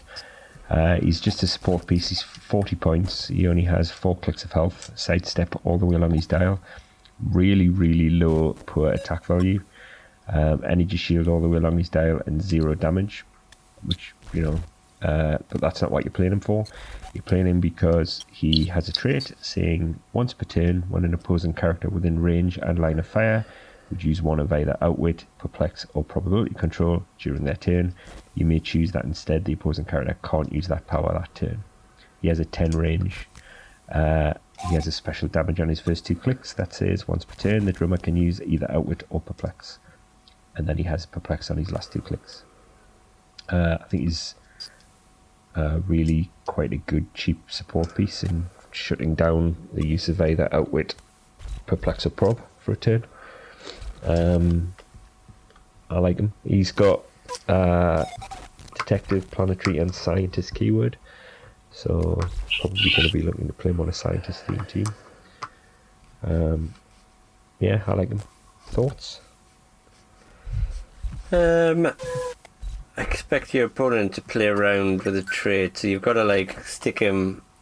You've got to find a position where you want to. Yeah. Well, the problem is with like protecting him is that you don't want to put anybody in front of him because then they're going to block line of fire. So then your opponent will quite happily use those powers if you control line of fire to them. So putting him out in the front means he's also going to get, he's got 10 range, but you've got to pick a map where you can sit and see people on the edge of elevated or something. And try and hope that they don't shoot his 18 from range. Yeah. So he is okay, but I wouldn't really rely on that trait kicking off all the time if you're playing an opponent who knows what they're doing. Obviously, it's good turning that off, but you've got to rely on getting a decent map, being able to pull it off, really. Yeah, I think he's okay, but I think there is cheaper pieces that do similar. Apart from the shutting them off, but as I said, it's too easy to just ignore that and just hide around it. He doesn't have any improved targeting, so I'll just go around this corner while I use Perplex, and I'll make sure that I'm not in line of sight when I'm going to attack, so I can use my reroll. Or, I think things like if you really need the Outwit to be able to see through things, you've got other things. Like there's a Countable, there's a April O'Neil that sees through characters, Solaris sees through things. They're all cheaper than him. It's just that you get the option of Perplex or Outwit, which is nice, but he's a very specialist piece that I think there's been other things that do at a very incredibly similar, which I think are probably a little bit better. He's not bad by any stretch. It's just that's the only problem. He is cheap for what he does, but you're right. He is hindered by the fact that he needs a line of fire, and he has no improved targeting. But I still think it's you may see quite a bit of play. Potentially, I don't see why not. So that was my first pick anyway. So yeah. Is it me? Right, I've got small Green Lanterns. Oh, Green Lanterns pretend to be other people. I have got, first one is Green Lantern of Gotham, which is like a Bruce Wayne Green Lantern. He is 105 points. He has the alternate Earth trait, so if he's on your sideline, you can give him a free action to a friendly character named Batman or Green Lantern. It's equal or more points. Annoyingly, he's 105 points rather than say 100 points, because you're then probably going to have to pick a higher point Batman or Green Lantern. He's got the Green Lantern core team ability. He has a special movement power that gives him phasing, running shot and stealth. He's got TK up front. He has got Indom. He's got an 18 energy shield. He's got Outwit, 11 attacks, 3 damage, 18 defense. He's also got another trait that he's got 2 action tokens. He can use Barrier as a free action. He's probably an expensive sort of support piece in that he can TK, he can Outwit, he can taxi everybody, he can use Barrier for free occasionally, but he's also not a terrible attacker with running short, 11 attacks, 3 damage, so he does quite a lot. His alternate Earth trait, I noticed they've done a lot of this where they've just haven't really made it particularly easy to pull it off. I don't think it's like particularly overpowered, so I think if they'd have made everybody just the same points value, I don't think it would have been a big deal. But he's solid enough piece if you pull him in sealed. you probably want to play him because getting TK and outweight and stuff is quite tricky. Any thoughts from other people? Yeah, I was super excited when I found he was in the set. I mean, I think that Darkest Night was my first Elseworld comic. I really liked it. I really liked the idea of his Batman who, you know, lives for this kind of thing. You know, he's willpower. That's all he is. That's all he's got. The idea of him getting a ring is a cool twist. I think you're right. His dial's nicely designed and things, and he essentially doesn't look like he would be a broken 100 points either. And they literally put that in there just because there's probably too many Batmen that you could just swap out for 100 points. Is probably the issue. But in that case, I think they should do what they did with the other figure and make him just a bit more expensive then, and a little bit better than just put in that extra 5 points just to mess the alternate Earth up for what seems to be no one will use reason. it, so it just seems pointless, really. If they're just going to make that and just say, well, it's so hard to use, they're never going to use it. So I'll tell you what, just make it 100 points and get rid of it then. Yeah, but that's essentially it. It's just a case of why bother then? There's no Batman. I'm just checking now. There's no somebody called Batman, and that's exactly 105. I bet there's none of them between 105. You probably got to go up to something like 120 to actually find one that can use it. No, I don't there's think none of them there's a either. modern one. No. Yeah. So let's go up to 150. No. Yeah, there's no Batman that you're ever going to use. Batman doesn't go that high. No, it's. I think the most expensive Batman in modern age is. And there's no like Green Lantern 100? either. No, Up to 150, so you're god-awful. never going to use it. So that is just pointless, really, what they've done with it. But they did it in What's If as well. I don't know if they thought that through, really. Just giving him a trait that you're never going to use. Anyway, Yeah. I do think his dial's good. If you just made him 100 points, forget that alternate Earth trait. I think he not competitive, but he just does a lot Nice. for his points. Mhm. Yeah, Mm-hmm. and especially if you're getting those free action barriers off. If you just think, well, I'm going to carry somebody up, and then I'm going to carry the rest of my team up, outwit stuff, and then I'm just going to do free action barrier. You know. Anyway, Oh god. Yeah, the more I keep looking at this Green Lantern thing, the more it makes me sad. It is really bad, isn't it? So my choice is following on the theme. I went for the other Green Lantern of someone else pretending to be him, Green Lantern of Krypton. So it's essentially, what if Clark Kent was the last survivor of Earth, or thought to be that, and gets shot off to Krypton, becomes the Green Lantern of Krypton, and then slowly becomes their equivalent of Superman. He has got a 100-point dial, but it's really bad. It's got a 125-point dial, which is also not great. I don't really know what to go with it, really. It's running 125-point dial, 2 clicks of running shot, psychic blast, 3 damage, 10 attack, energy shield deflection, special damage power, which is when he's shot at, he can use mobility control, Green Lantern Corps team ability as well, 7 range, and the alternate Earth for Green Lanterns or Superman. I've had a quick check. The only 125-point figure that's roughly in that area is the Superman, but annoyingly, it's Superman Blue, so specifically can't use it. There's a 100-point dial for it, but I'm going to be honest, I don't really understand how the alternate Earth trait would work if he's 100. Like, if he can use that when he's on the sideline, if he counts as 100 points, but you then can't use click 1 and 2. I don't really know, because there's lots of 100-point. Yeah, he's not bad actually. He's one of the ones that aren't terrible because he's got a decent sort of end dial. Yeah, those that's top the 2 thing for clicks it. you don't want to like swap them out.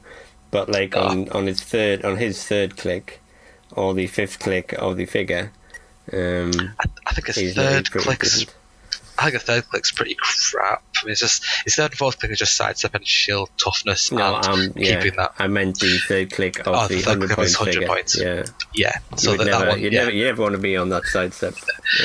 Yeah, his last 3, when he basically stops being Green Lantern and starts just pretending to be Superman, where he's got charge, going to improved at destroying walls, 11 attack with super strength for that, then going to 10 super strength, 10 with nothing, 17 defense with invulnerable, and 3 damage with perplex. I mean, if I can see a lot of 100-point Green Lanterns and 100-point Supermen who end dial become pretty useless, where being, actually, I'm just going to swap into this pretty good Superman who also can carry my whole team and has perplex things is not a bad shout. It's definitely better than, more useful out of that alternate Earth than the Green Lantern Krypton. He's got a very short dial for that 100 points, so compared to other Superman at 100 points, he'll probably have a longer dial with him. So you lose in length of that dial to get like. The thing that confuses me though is that, as it's the alternate, because the wording for it is on the same click number. So even if you're playing the 150 point version, you still technically click number 3, 4, 5, 6, and 7. So if you are playing a 100 point Superman that has 7 clicks of life, and you get towards the end of it, I assume you're still going to the same click number regardless of what the sideline for the. Sometimes it says clicks from the start. It's away from. It specifies clicks number, so I assume it just means that you can put him on your sideline at 100 points, and you can use the trait. You're just not allowed to use it for the first 2 clicks because you haven't got those 2 clicks. And if that's the case, then he's going to be useful for a sideline 100-point Superman or Green Lantern. I think that's pretty much what he's there for.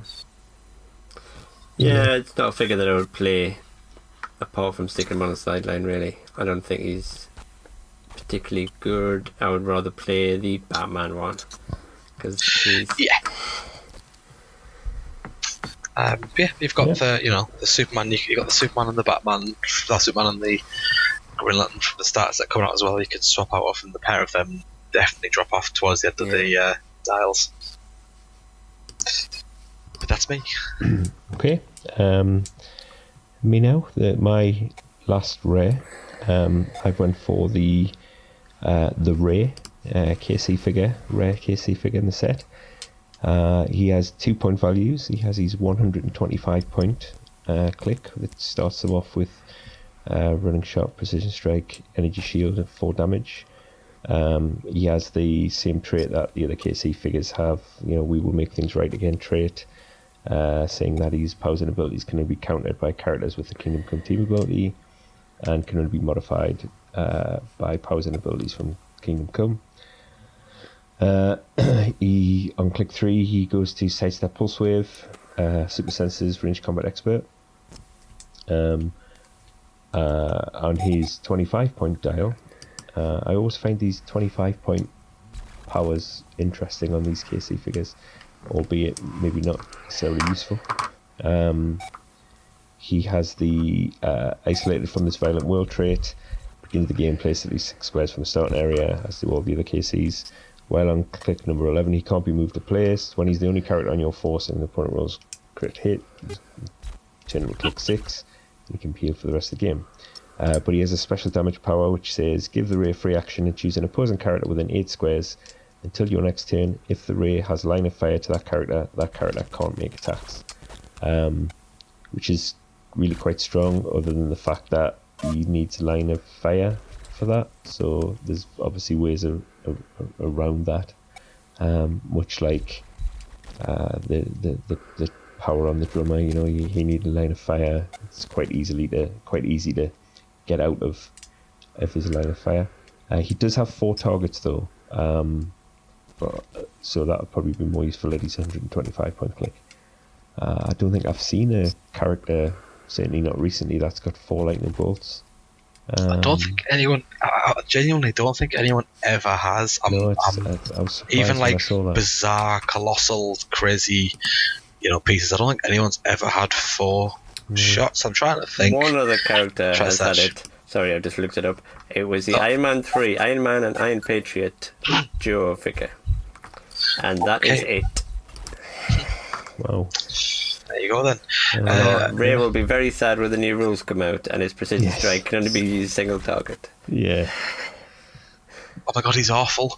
That was so stupid. God.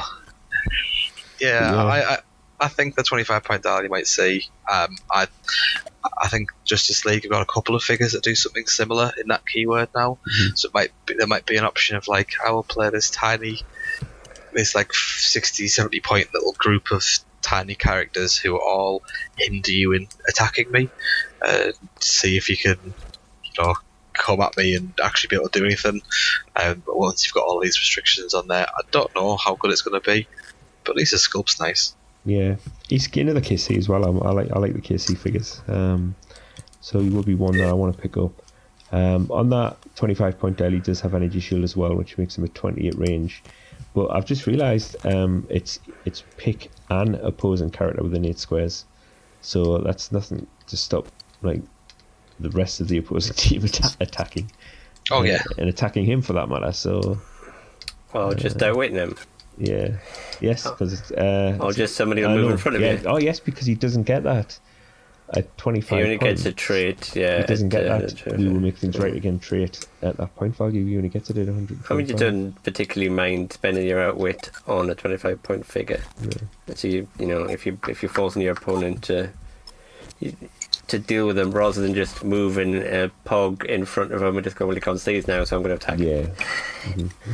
Because he has to. It's not when he chooses. Well, not when he does a free action. He needs to have the line of fire at all times to stop the attack.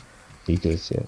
So that's slightly annoying. He doesn't actually need line of fire to choose the character. He just but he needs to have the line of fire to stop them attacking. For when they're attacking. And obviously, you've got the whole ID. There's a lot of characters that say things like that, but you've got the ID cards to just get around it totally. So yeah.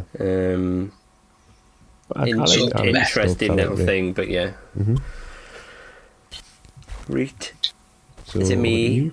I am going for yet another Green Lantern, number 29. This is bog standard Hal. He is 90 points this time. He is from the Nail storyline as well, because he's got the World Without Superman trait. I don't think he's as good as like the 60-point one, but anyway, he's 90 points. He's got the Green Lantern called Team Ability. He starts off with Charge and a special attack power. Big green boxing gloves means he can giant reach 3, and he can use improved target elevated ignores characters with that. So it just sort of increases his charge range really. He's got energy shield, toughness. He does not have willpower until his last 2 clicks. And he's got perplex on his first 3 clicks. He's got another special damage power at the end of his dial.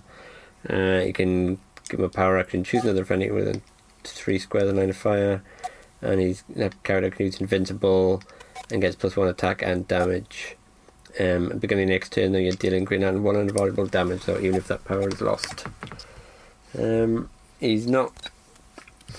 One thing I did notice around this, a lot of the value, because I don't know, we talked about in like the what's if, a lot of the value is in the super rares, but some of the common and uncommon figures are some of the better dials in this set. If you're looking at like because we'll talk about like Green Lantern a lot.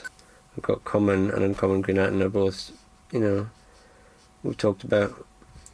So he's okay. I think he's probably a bit overcosted, especially with his World Without Superman trait. It could hinder him a little bit, but he is a multi-taxi. He's got perplex. He's got a decent with his charge and giant reach. He's got a good reach with that.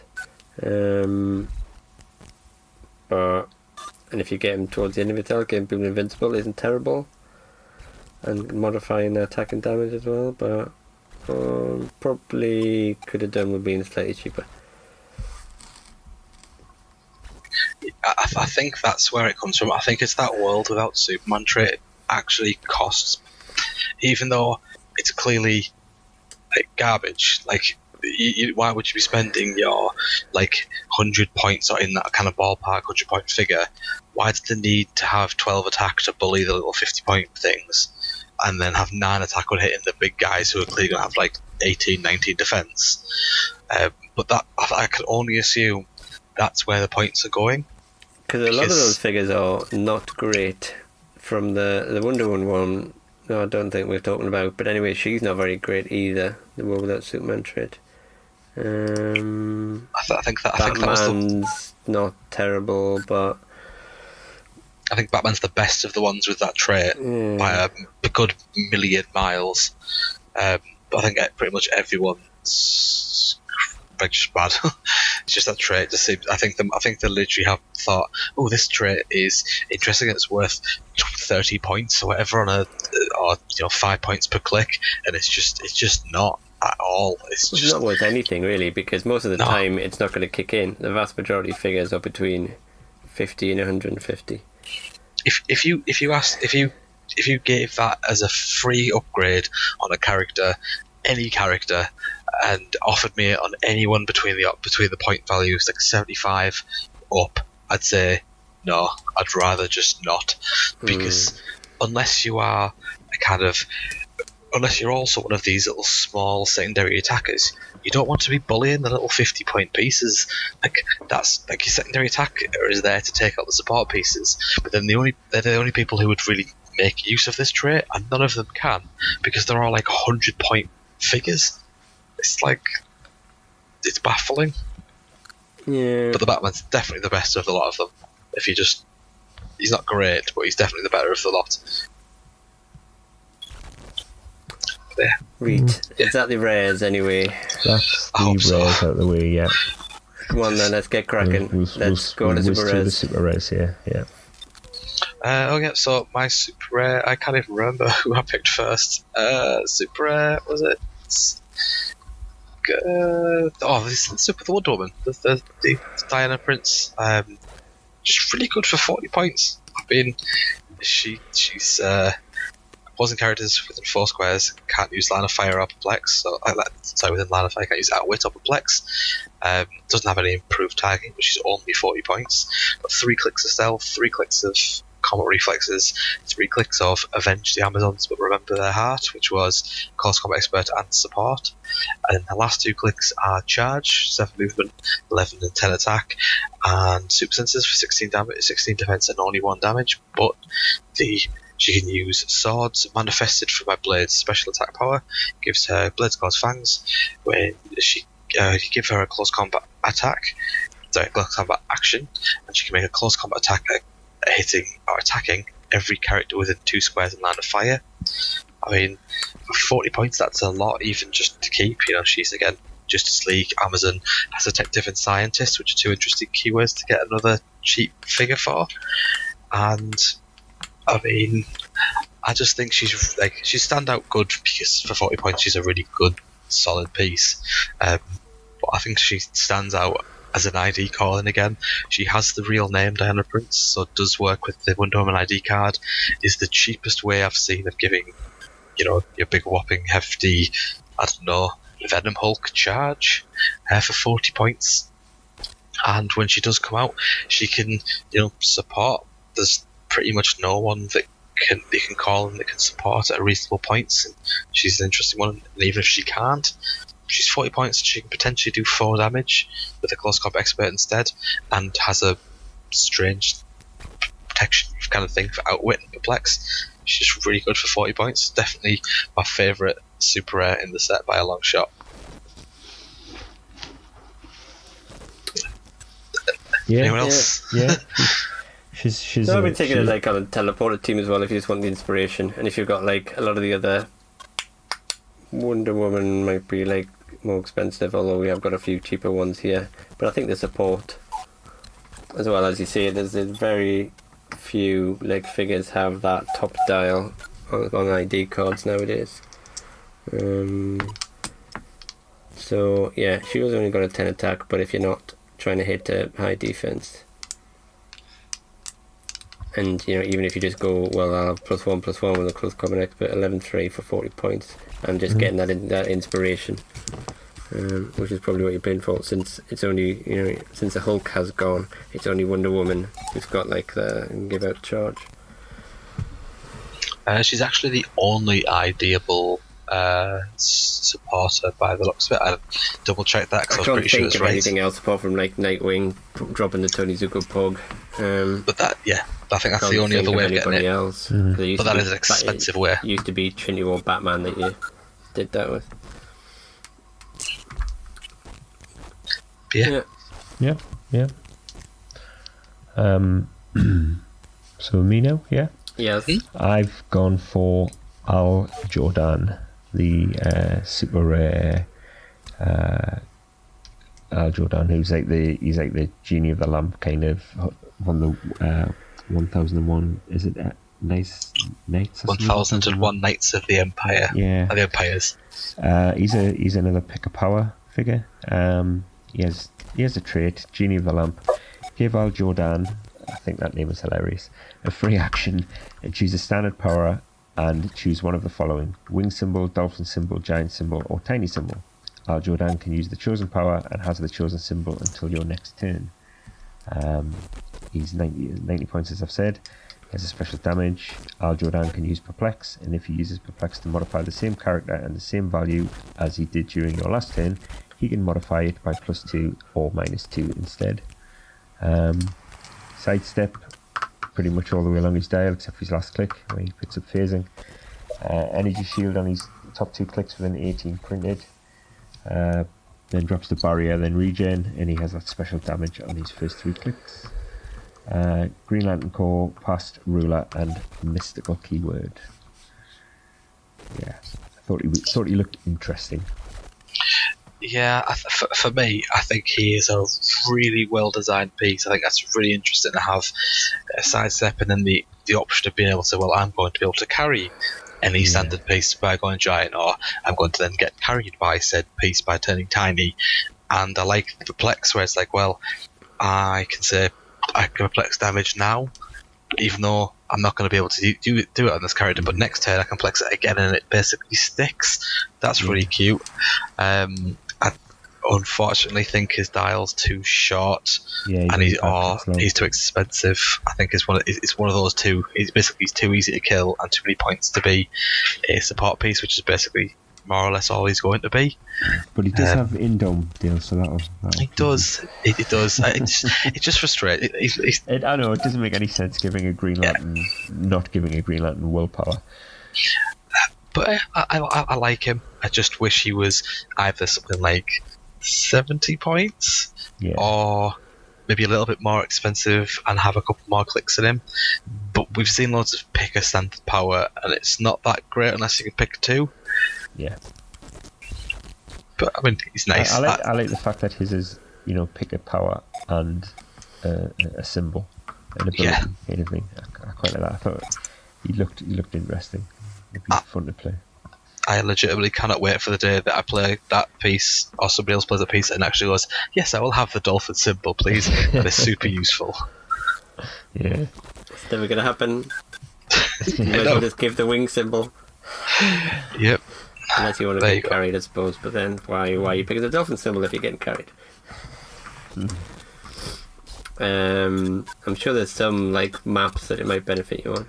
But there's only, as far as I can think of, there's only one reason why I picked the dolphin symbol, and that's because you're taking a move action. Because you're stuck in water, you're going to take a move action to somebody else for them to then carry you away. I think that's pretty niche. Pretty niche. You can just pick phasing or something like that. Yeah, and just do one yourself. Yeah. I mean, Anyway, is it me? Or not? It's me. Okay, I've gone for... Oh, what a surprise. I've gone for another Green Lantern. This is probably the most interesting Green Lantern, obviously, set, although there's quite a lot of them. This is the 042 Green Lantern, who is... No one knows who she is. I don't know what's the storyline called again from...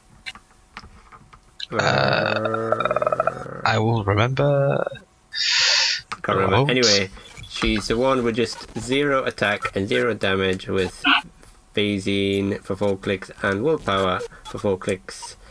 She has 1 trait, which is her one last earthly mission. I can't bother to read it all out. It's very wordy. Basically, friendly characters die. Resurrection markers put into the square that they lost occupied. She can be given a free action when it's adjacent to a resurrection marker. She chooses the name of a friendly character. I am reading it all out now. I haven't said I'm not going to read it all out. She chooses the name of a friendly character with a point value 10 or more that has been cured. Not necessarily the person that created the resurrection marker. And then she replaces that marker with the cured character.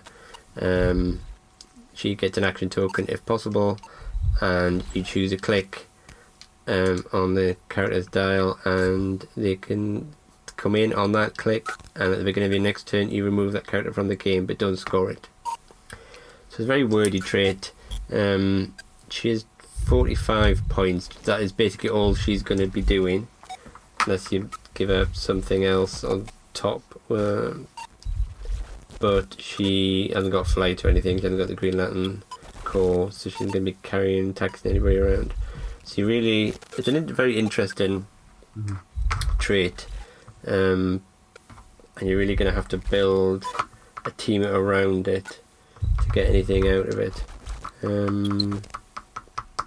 But she can do, it's like giving you an extra go of different characters, but because she has to wait until friendly characters have been killed, you're gonna have to do, I don't know, I was thinking maybe playing it with some 50-point bystanders on the team to start with, because they're probably going to die pretty fast. They're more than 10 points. You're going to get the resurrection marker down where you want it to. She can then phase up, go, I'll have another Spidey Punisher, Serpent Punisher even, or Ape Superman or something like that. I don't know what other people think. I think you're going to have to play around with it and really build a team that makes use of her. Because I don't think just sticking her on a team, she's going to sit there and have to wait until one of your characters dies before she actually can do anything. I think she's one of those pieces where she looks like she could potentially be great game breaking, and there's something in there that is like, oh my god, this is insane, and I just don't think that'll ever materialise. I think it's such a valiant to get it to work, and it's like one turn, and I don't see how it's ever really going to be of use. And the fact that she gets 45 points and does exactly nothing at all for those first, until something's actually kicked the bucket. I don't see any time when she's ever going to get a good use. Yeah, I think she's quite niche, isn't she? She's going to be quite difficult to pull off, and as you say, it's interesting idea. Looks good on paper, but I don't know. Unless there's something very incredibly specific made, that's like something like a 200 points super piece that's like the most overpowered thing ever, and then you can just take it out, it can die, and if it does, you've lost the game. But you just instead put her there and have a second option to do it. See, I don't think you want to be playing her with high points figures. I think you want to be playing her with cheap swarm figures, because then they're going to die quicker. There's no point sitting there. You're not point paying 45 points and just sit there and wait till your big figure dies, because you might as well just play another better support piece then. I think if you play her with some very cheap figures, they're going to die. Play her with some Colossal Retaliators, they're going to die. So they're going to die fast. You can play with 0-point bystander and deliberately kill them to give you a resurrection marker, because then your other figures that die, you can still kick off with whatever. If you've got a few resurrection markers around the map, then you can just pick and choose which one you're going to phase to and call in one of your other figures. That's interesting. It's interesting. I just don't think it's gonna.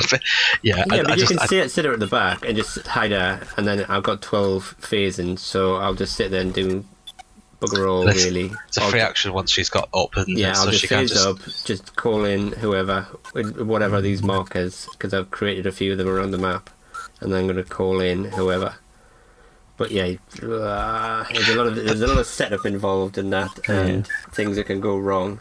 And the problem for me is that you've got to have, like, yes, you can make all these markers by killing off all of your little weenies, but at the end of the day, somebody good has got to have already died to make it useful. Yeah, I think those 50-point bystanders that they're bringing out, because all of them are very good, and it's just like, I'll get a few more uses out of them. So I don't know whether... will you be able to use it because they don't have a click to choose?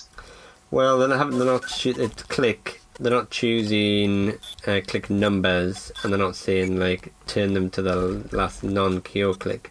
So I haven't read. I was reading the. It does say turn the KO'd character to any click. It has been on. Bystanders do have clicks. They just have one click. Yeah, it doesn't say turn to a click number or anything like that.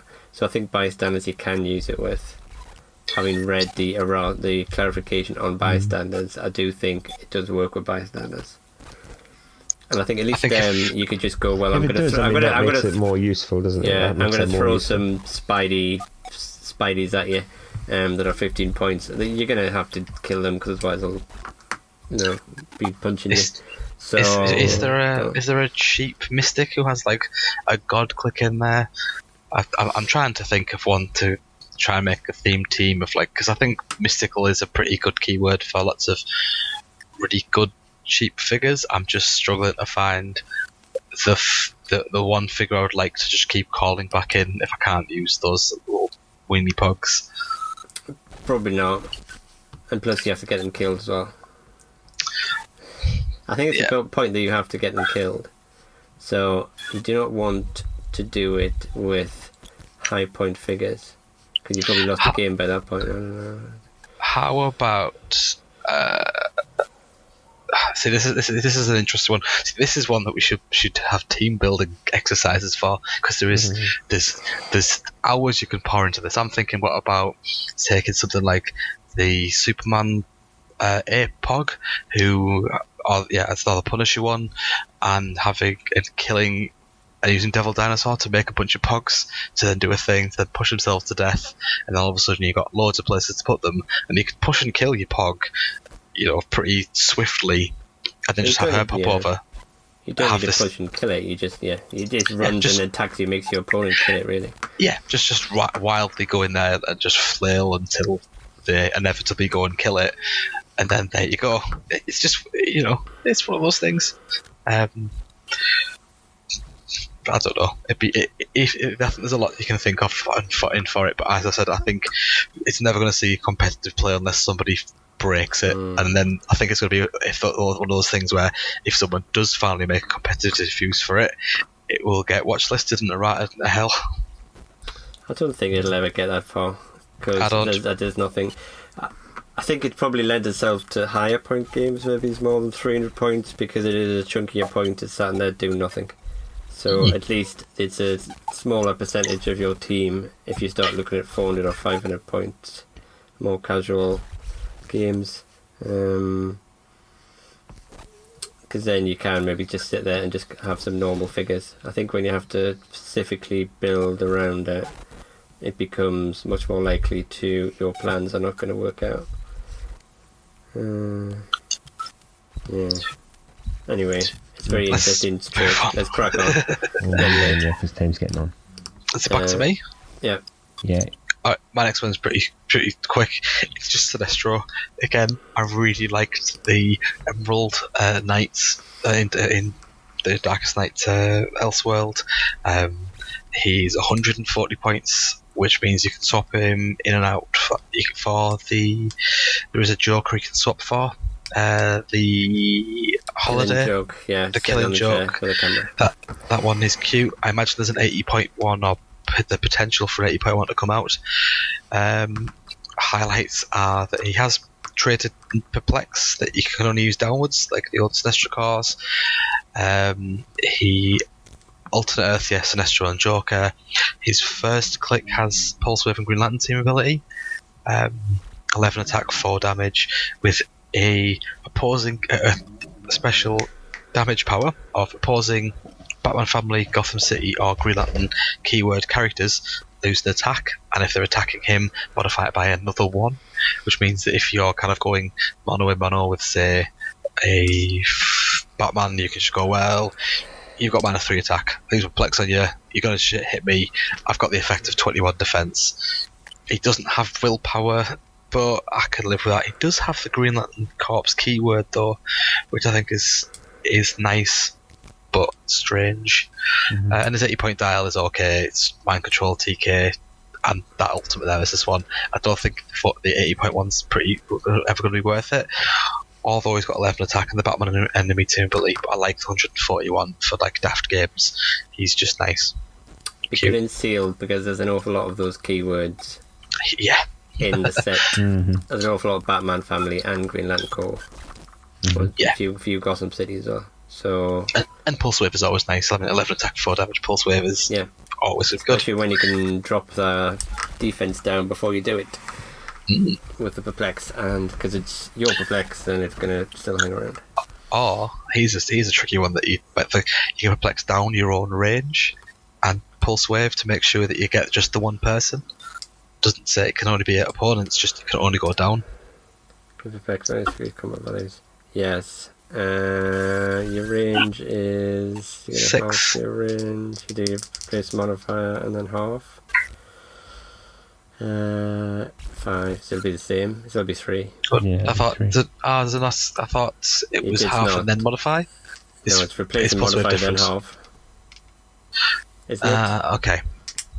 Yeah, because I thought the half was the replacement. It was the replacement, but it mustn't be I'm in confused pulse now. wave. For example, in hypersonic speed. Yeah, sorry, I'm thinking of hypersonic speed, but pulse wave, you're still halving. You're either halving 6 or you're halving 5. Fair enough. So it's going to be the same. Yes. Depends on the order for a bit. Modify. That's fine. It's you do your replace and modify, and then you half it. Then So ignore me. it's going to be the same unless you can get some other modifier or something. Yeah. Anyway, that confused me for a moment. Well, that's me done for him then. Okay, is it? Oh, sorry, my last super rare, I picked Colonel Wayne. He's 75 points, 7 clicks long. He has a special movement, running shot, improved movement, ignores hindering terrain and ignores characters. He's got no attack powers on his first 2 clicks, but he does pick one up on his 3rd click, which says, once per game, give Colonel Wayne a free action and place an adjacent Redbird bystander token. It's basically the Robin token, isn't it? The Redbird token has hypersonic speed, blitz close fangs, combat reflexes, and exploit weakness. What else does he? Colonel Wayne also has the High Noon trait that we've talked about earlier, and he has shape change on his top two clicks, and then leadership for his middle 3, and then perplex for his last 2. Batman ally 5 range with Batman family past and soldier keywords. Quite like him. 75 points. He's not a bad Batman, and if you can you get him onto that 3rd click where he's giving you that extra action token, certainly in new rules, and you've popped out that Red Boot bystander token with hypersonic. Not bad. It's only 6 movement. Yeah, they've learned the lesson from Nightwing, as in do not let people who appear on ID cards have a pog at their starting click. Yeah. Or when they begin the game or something like that. So yes, it is a very nice bystander. It is only a 6 movement with hypersonic, but then I don't mind just basing you with it with combat reflexes, making my defense a 19. And then you get a Blades exploit next to it. Blades exploit, yeah. Yeah, I think that's the point. I think for 75 points, he is great. I mean, his High Noon trait is cool because he can I'll just cavalry charge into this terrain, shoot you, and no, you just cannot shoot me. And even if he doesn't do that, he has still, even if they ignore stealth or ignore hindering terrain, he's still got 19 defense from range and shape change. Yeah. He's still only 75 points, so that's 7 clicks for 75 points is awesome. Clicks. Yeah, which is what we always say. And that defense combination of those two and the stealth on top of that can make him hard to hit. Yeah, he is really good. So it is me with the last super rare, yes? Yeah. Okay, I picked another most complicated one. Elijah Snow. With lots of fancy traits. He's got 2 traits. One, which I basically played him for the traits. You're not really looking at his powers that much if you can. The traits are once per game, you give him a free action. For the rest of the game, while he's on the map, other characters that can't use a flight ability can only move in a direct path. So, in a similar fashion to Danny the Street, but it's not random, and the direct path means you can't jiggle about from side to side. And like Danny the Street you could. Okay, the other trait is you give him a free action and choose one that has not been chosen yet this game. Power, close combat, range combat, or move until your next turn. When an opposing character is given an action of the chosen type. It's somebody messing around with their microphone really loudly at the moment. Till the next turn, when an opposing character is given an action of the chosen type after action resolve, give that character an action token. If you can't, deal the one unavoidable. So he's doing like Danny the Street things, but he's also doing sort of turtle things as well. But like not just with movement, he's picking different actions, and if you do that action, you're putting a token on you. I have a horrible feeling. Quite a lot. What were you going to say? Sorry, Dave. I have a horrible feeling he's going to be like a real, the next kind of pain in the ass, like Faust. Don't say it's not. He's not Faust. Do not compare he's him not to Faust by a million miles. I'm really annoyed when people want to say it's like Faust. He's basically the love child of Danny the Street and Turtle. He's not doing anything that Faust could do. He's putting a token on you if you do a particular thing, which is like what Turtle did. Faust just says you can't do anything. Yeah, that's not stopping you doing anything. Yeah, is it? Yeah, you're not carrying him up and going, you can't do anything, I win. Yeah, he's definitely not Faust. Yeah, that's fine. But he is a lot of kind of counter. He has a lot of options. Just negate and slow and stop the opponent. Yeah, he's got. He's going to be a pain, definitely. Yeah, he's got like incap, he's got barrier, he's got like outwit.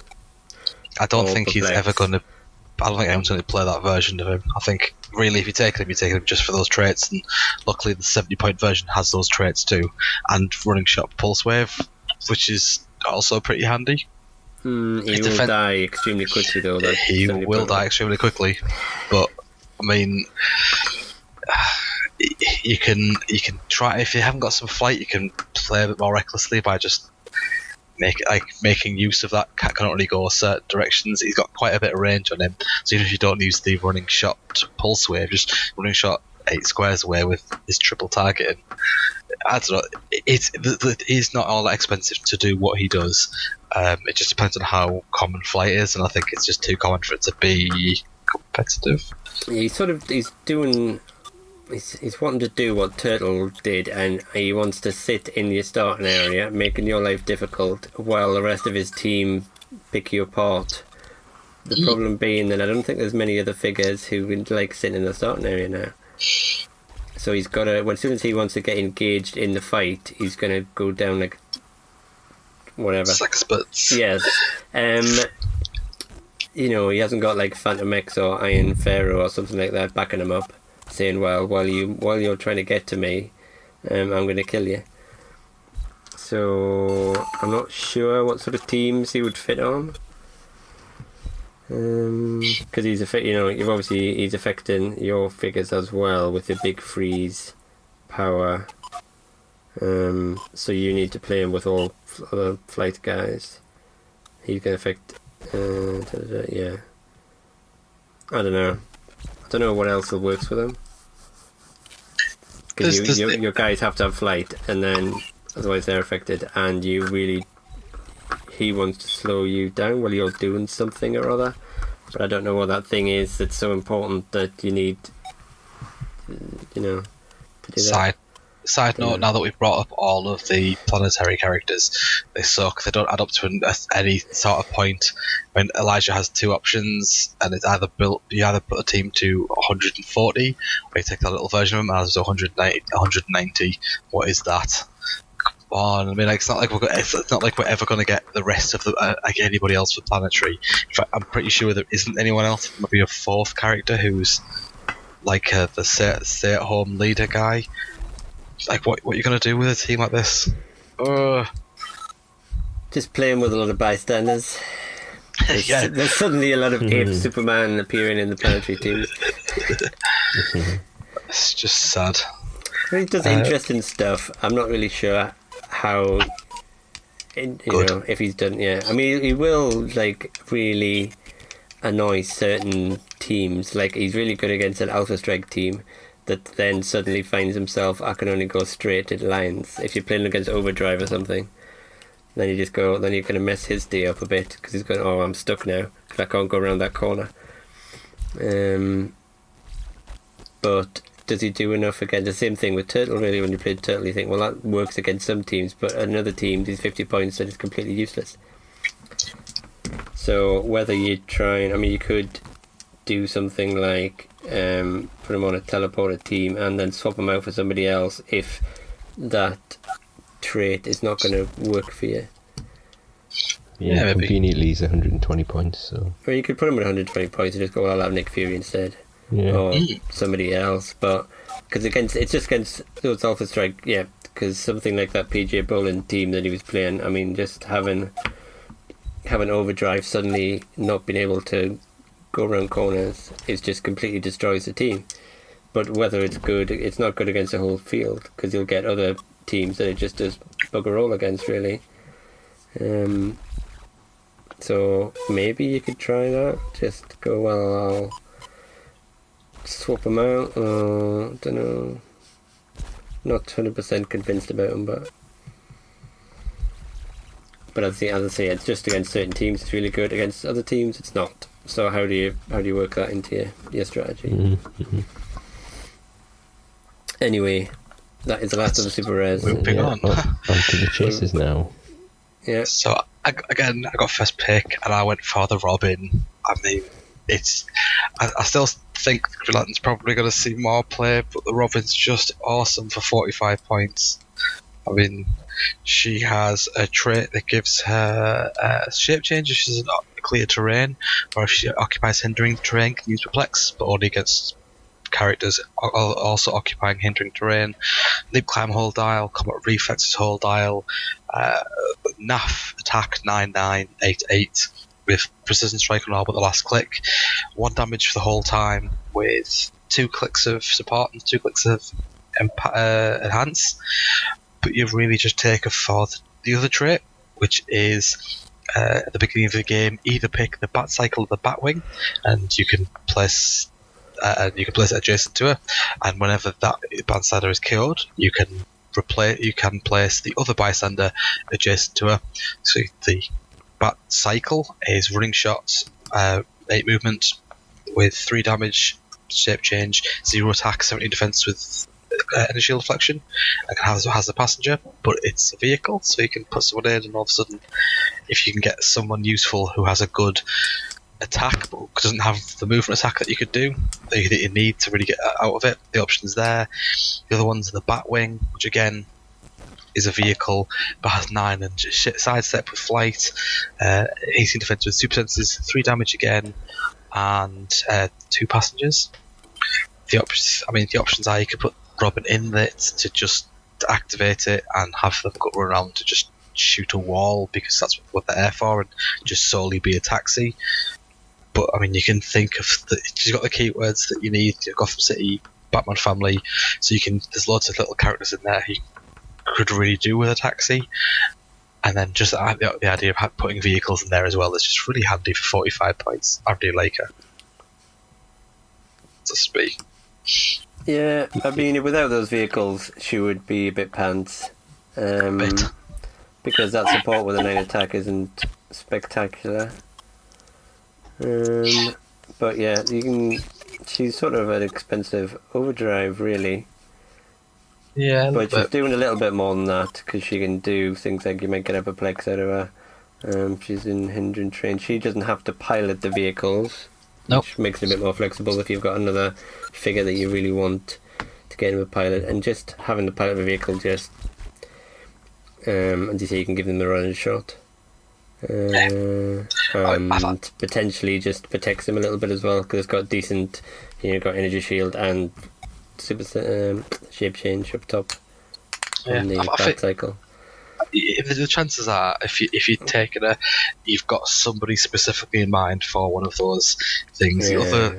The only time that if you just pull her and you have no idea who to put in there, it's fine to just put her, kick out a Batwing, have her jump in the Batwing, and have a taxi that can carry 2 characters, and have it as simple as that. And then she can just, carry those 2 people forward with a bit of sidestep and actual movement, and then, just do it again and kill the tank. She falls out, takes a little bit of damage, but you get the Bite Cycle out for somebody to then jump in later. Maybe that's not bad for 45 points to get a whole team across the board. You don't have to push it to death. I mean, it's got sidestep, and it's a vehicle, so you got some good use out of that, and it's only 45 points.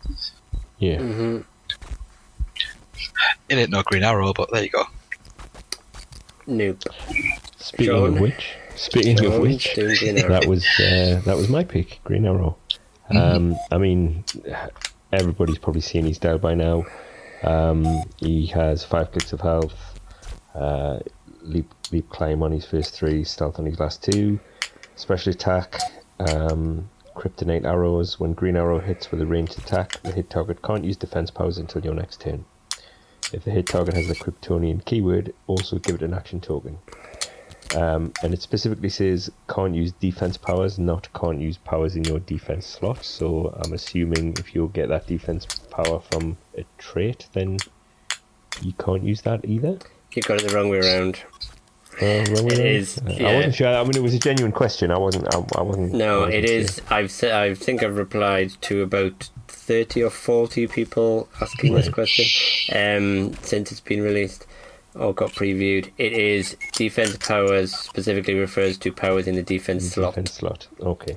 So it is. It is probably. I know people are talking about it as a competitive piece, but if everybody's playing Jakeem, then it's not that great. Because none of Jakeem's defense powers are in his defense slot generally, or the one that he does have, energy shield, you have to hit him in the first place. So so it's good against it's good against people who have all not putting equipment on them to get their defense powers, or not like picking defense powers and stuff. Anyway, Sean, you were talking. So yeah, he starts off with 12 attack, 3 damage, range combat expert. He has that that kryptonite arrows. He also has 2 traits. When Green Arrow occupies clear terrain, he can use sidestep, and opposing characters can't draw lines of fire to him unless they are within 3 squares of him, or he has 2 action tokens. His second trait, it still hurts when it's cold. Green Arrow can't make range attacks when he has 1 action token.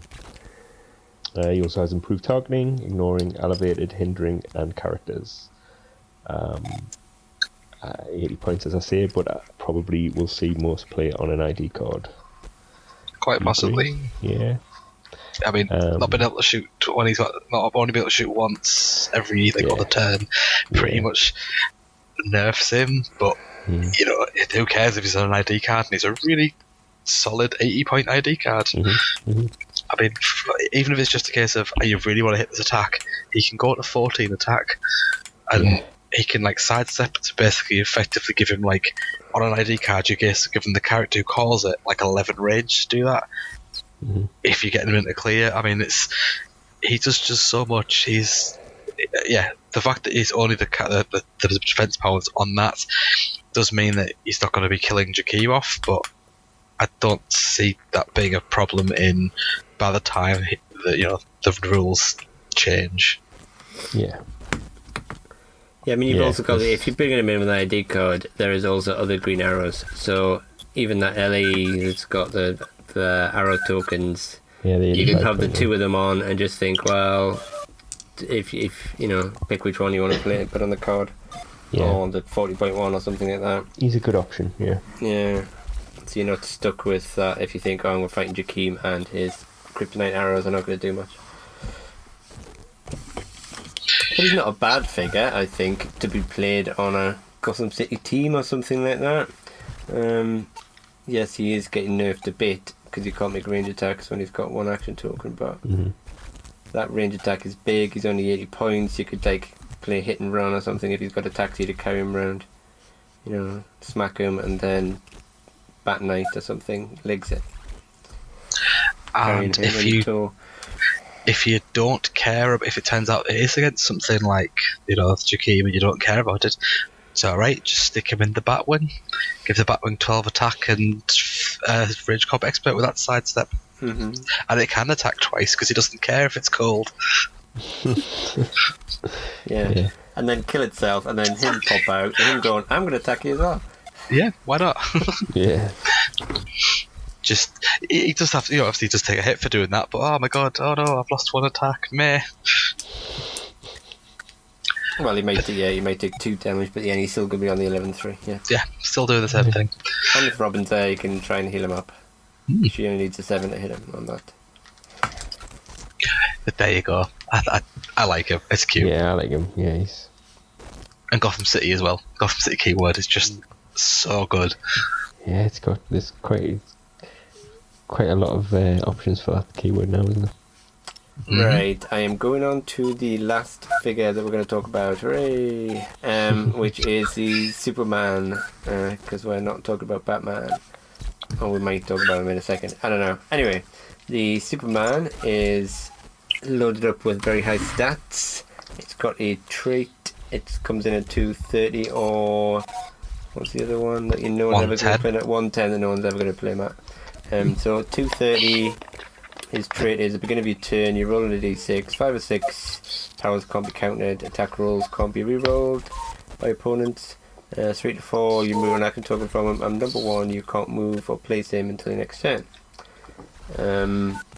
So in he's got 11, 13, 19 and 5. His special movement power is charge and stealth. If he begins the turn occupying hindering terrain, don't half the speed value when using charge. He's got super strength and invincible. Later on, he doesn't really change on his top 4 clicks. Goes from like impervious rather than invincible. Still chargey, super strength. Later on down his dial, he gets flurry or earthbound towards the end. He also has the last 3 clicks. He's got a special damage power. You give him a free action if he occupies printed outdoor hindering. Roll a d6, heal him half the result, and basically turn hindering terrain into clear terrain as he sucks up the power of the earth to heal him. Turns all those sunflowers grey. So he's just really high stats. I think just on his top dial, that's what you're playing him for. You're playing him for hiding and hindering and running out 11 squares and smacking somebody with a heavy or ultra heavy at the moment for 8 damage with a 13 attack, and hoping that'll take them out, and hoping that you're going to roll the 5 and 6 to make sure you can't counter that invincible. I think we mentioned this before when we were talking about him, that trait is a mere. So what you can do is, if you push him, just go, well, screw it, I'm going to roll my dice, I'm pushed on a 5 or 6, you can't be countered. Yeah, that's handy enough. You can sit there with your uncounterable defense powers. 3 or 4, you get to clear him, so you get to do another attack, that's fine. On a 1, you can't be moved to a place, but who cares, because he's pushed, double tokened anyway, so why the hell not? And you don't have to roll that dice, it's a mere roll that dice. So if you're really worried about rolling a 1, and you think, oh, I really need to charge this time, you don't have to roll it. No, don't roll it. Yeah, so it's not too bad a trait. He's just too expensive. He's very expensive for 230 points. The likes of Nick Fury are around, so he'll make short work of him. Even Ollie will make short work of him, because he'll hit you with, and he'll turn off any of your defense powers. So yes, there's big range of guys who'll make short work of him, but he's fun casual, is he, or no? Or because he hasn't got hypersonic, you wouldn't bother ever play him? For me, I'd like to play him. For me, he's... hang on. So I was just going to say, I think we mentioned this last time where we said he was expensive, but I do like him. I do like his stats. I like my big beat stick figures. I'll probably play him in fun games. Don't know how much fun it would be, but yeah, I'd like to give him a go. Well, if you get the first hit in and then cripple him, then be fun for me. Yeah, fun. If not, then not so much fun. Yeah, that's my issue with him. He has no complexity about him. Nothing interesting. So in a competitive game, he just gets killed by too much things that are too clever. There's too much about too many ways of stopping him. And in a fun casual game, he's just overpowered in such a raw manner that you go, well, I'm just going to smash you for boatloads of damage, and you completely. It's one of those pieces that just doesn't have a place in the game for like anyone other than. It's just cute to look at, and its dial is a fun way of showing off exactly how he appeared in the comic. It's a good representation of what appeared in the comic. It's just not very good for the game because there is no place for it. There is no middle ground between playing like competitive and playing like just fun, and he smashes fun and just gets crapped on in competitive. Yeah, I just know that if we're lucky enough to pull one, Matthew will want to dig out the Sinestro battery and and put that on. Yeah. And be like, But is it because there's other figures that people have had a little bit of success with, sort of really high points, like the Hulk from Avengers Defenders War. Which one is it? Like the Chase Super Rare? The World's Destroyer. The World Destroyer Hulk. The Chase Hulk, something like that. Yeah, so you play like a big 200-point beat stick. Maybe he's playing some ID cards that you can call in with, fitting a little bit of support in with them. I think the key for that Hulk is there's a few things. The stop click is pretty key for him, and the colossal stamina, and his numbers, like the Hulk's numbers, are like beyond insane. Like if you get hit by, if you do an action and get hit by that, he can keep pushing himself and end up like 20 defense, 7 attack. He gets to like astronomical numbers that you just don't see on anything else, and just the Superman just doesn't have that. Because once the Superman is all top dial, really. Once he starts getting hit, then he goes down fast. So how would you compare this Superman to the KC Superman then? The KC Superman just stopped. It is just infinitely better. Yeah. A lot more consistent. Cheaper. Yeah, he's cheaper, more consistent. Doesn't have to roll a dice to become unoutwittable. Yeah. Doesn't 6 damage top click. Yeah, he doesn't. This one doesn't have that stealth and whiz past you kind of ability, but he has. He's unoutwittable. His defense is crazy high for a lot longer, and he has the KC team ability, which is super senses as well, which is like also unoutwittable. The Superman, 200-point Superman, is just a lot better, and even he doesn't get playing competitive. If you're playing 200-point character. I think so. ROCs or WKOs or something in the States. Probably not ones with huge amount of numbers of people playing. But yes, you can still... A big 200-point beat stick will occasionally win games, because you can just play that and play some ID cards, and you can sit back and I'll just snipe you with my ID cards first. I don't have to... Yeah. 200 points. Yeah, but Lex had the you can't be attacked, really. So Superman can do that, but then he can get... Because Nick Fury will make short work of these people. For now. Yeah, we'll see. For another year, and then like Ollie will make short work of these people. Well, depends on what Eclipse or anything on them. Depends on how they change the wording of it. If without whether it becomes something like just if it depends if this can't use does get a new wording that kind of supersedes protection from outwit. If it doesn't, then all of a sudden these like KC figures get even stronger again. Yeah, because the KC figures say they'll get protection from outwit. They won't get protection from can't use.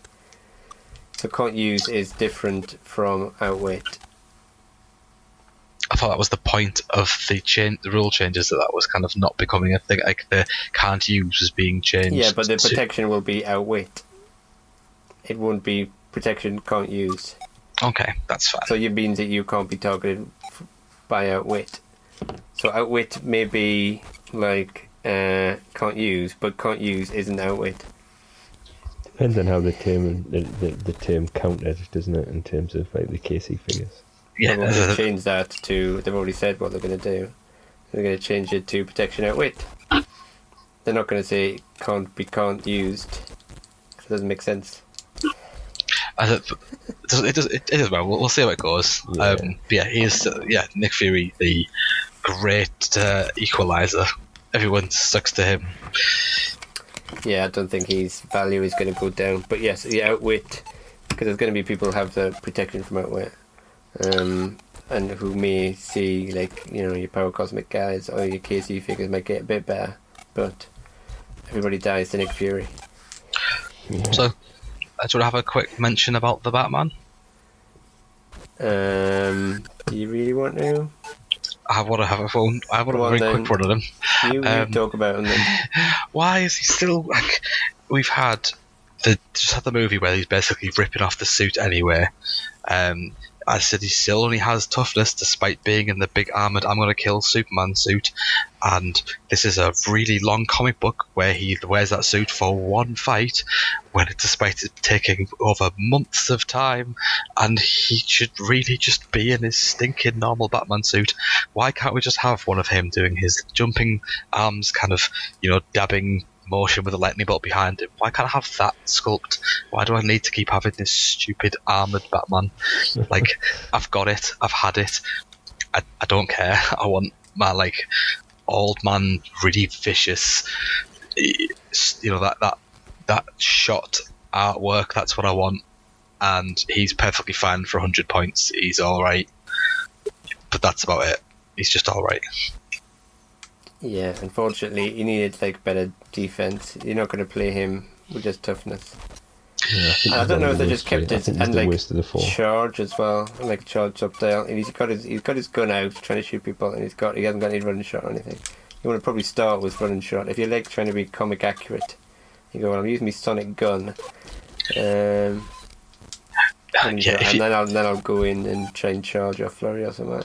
For me, if you wanted to, for me, if you want to be comic accurate to the armored version, I'd like something along the lines of the Arrow tokens. Batman's utility belt tokens. He's got 5 options. He's got all of these, and maybe something where if he's next to hindering terrain, he has that way he plugs into the main power supply and just electrocutes someone. Just give him It could have made it much more funky because he's a main protagonist of the comic, and I think they've made him the most boring one of all of them. And looking through it, I mean, his style literally looks like it reflects the normal suited Batman version of him. Strike terror, best part of the job. That's literally his. He's holding the dude upside down for a building, and he's old, and everything about the dial screams it's just the normal Batman, except for the sculpt, which just is I'm the one from the movie that you've just seen, and which everyone hated, and we've already had this figure.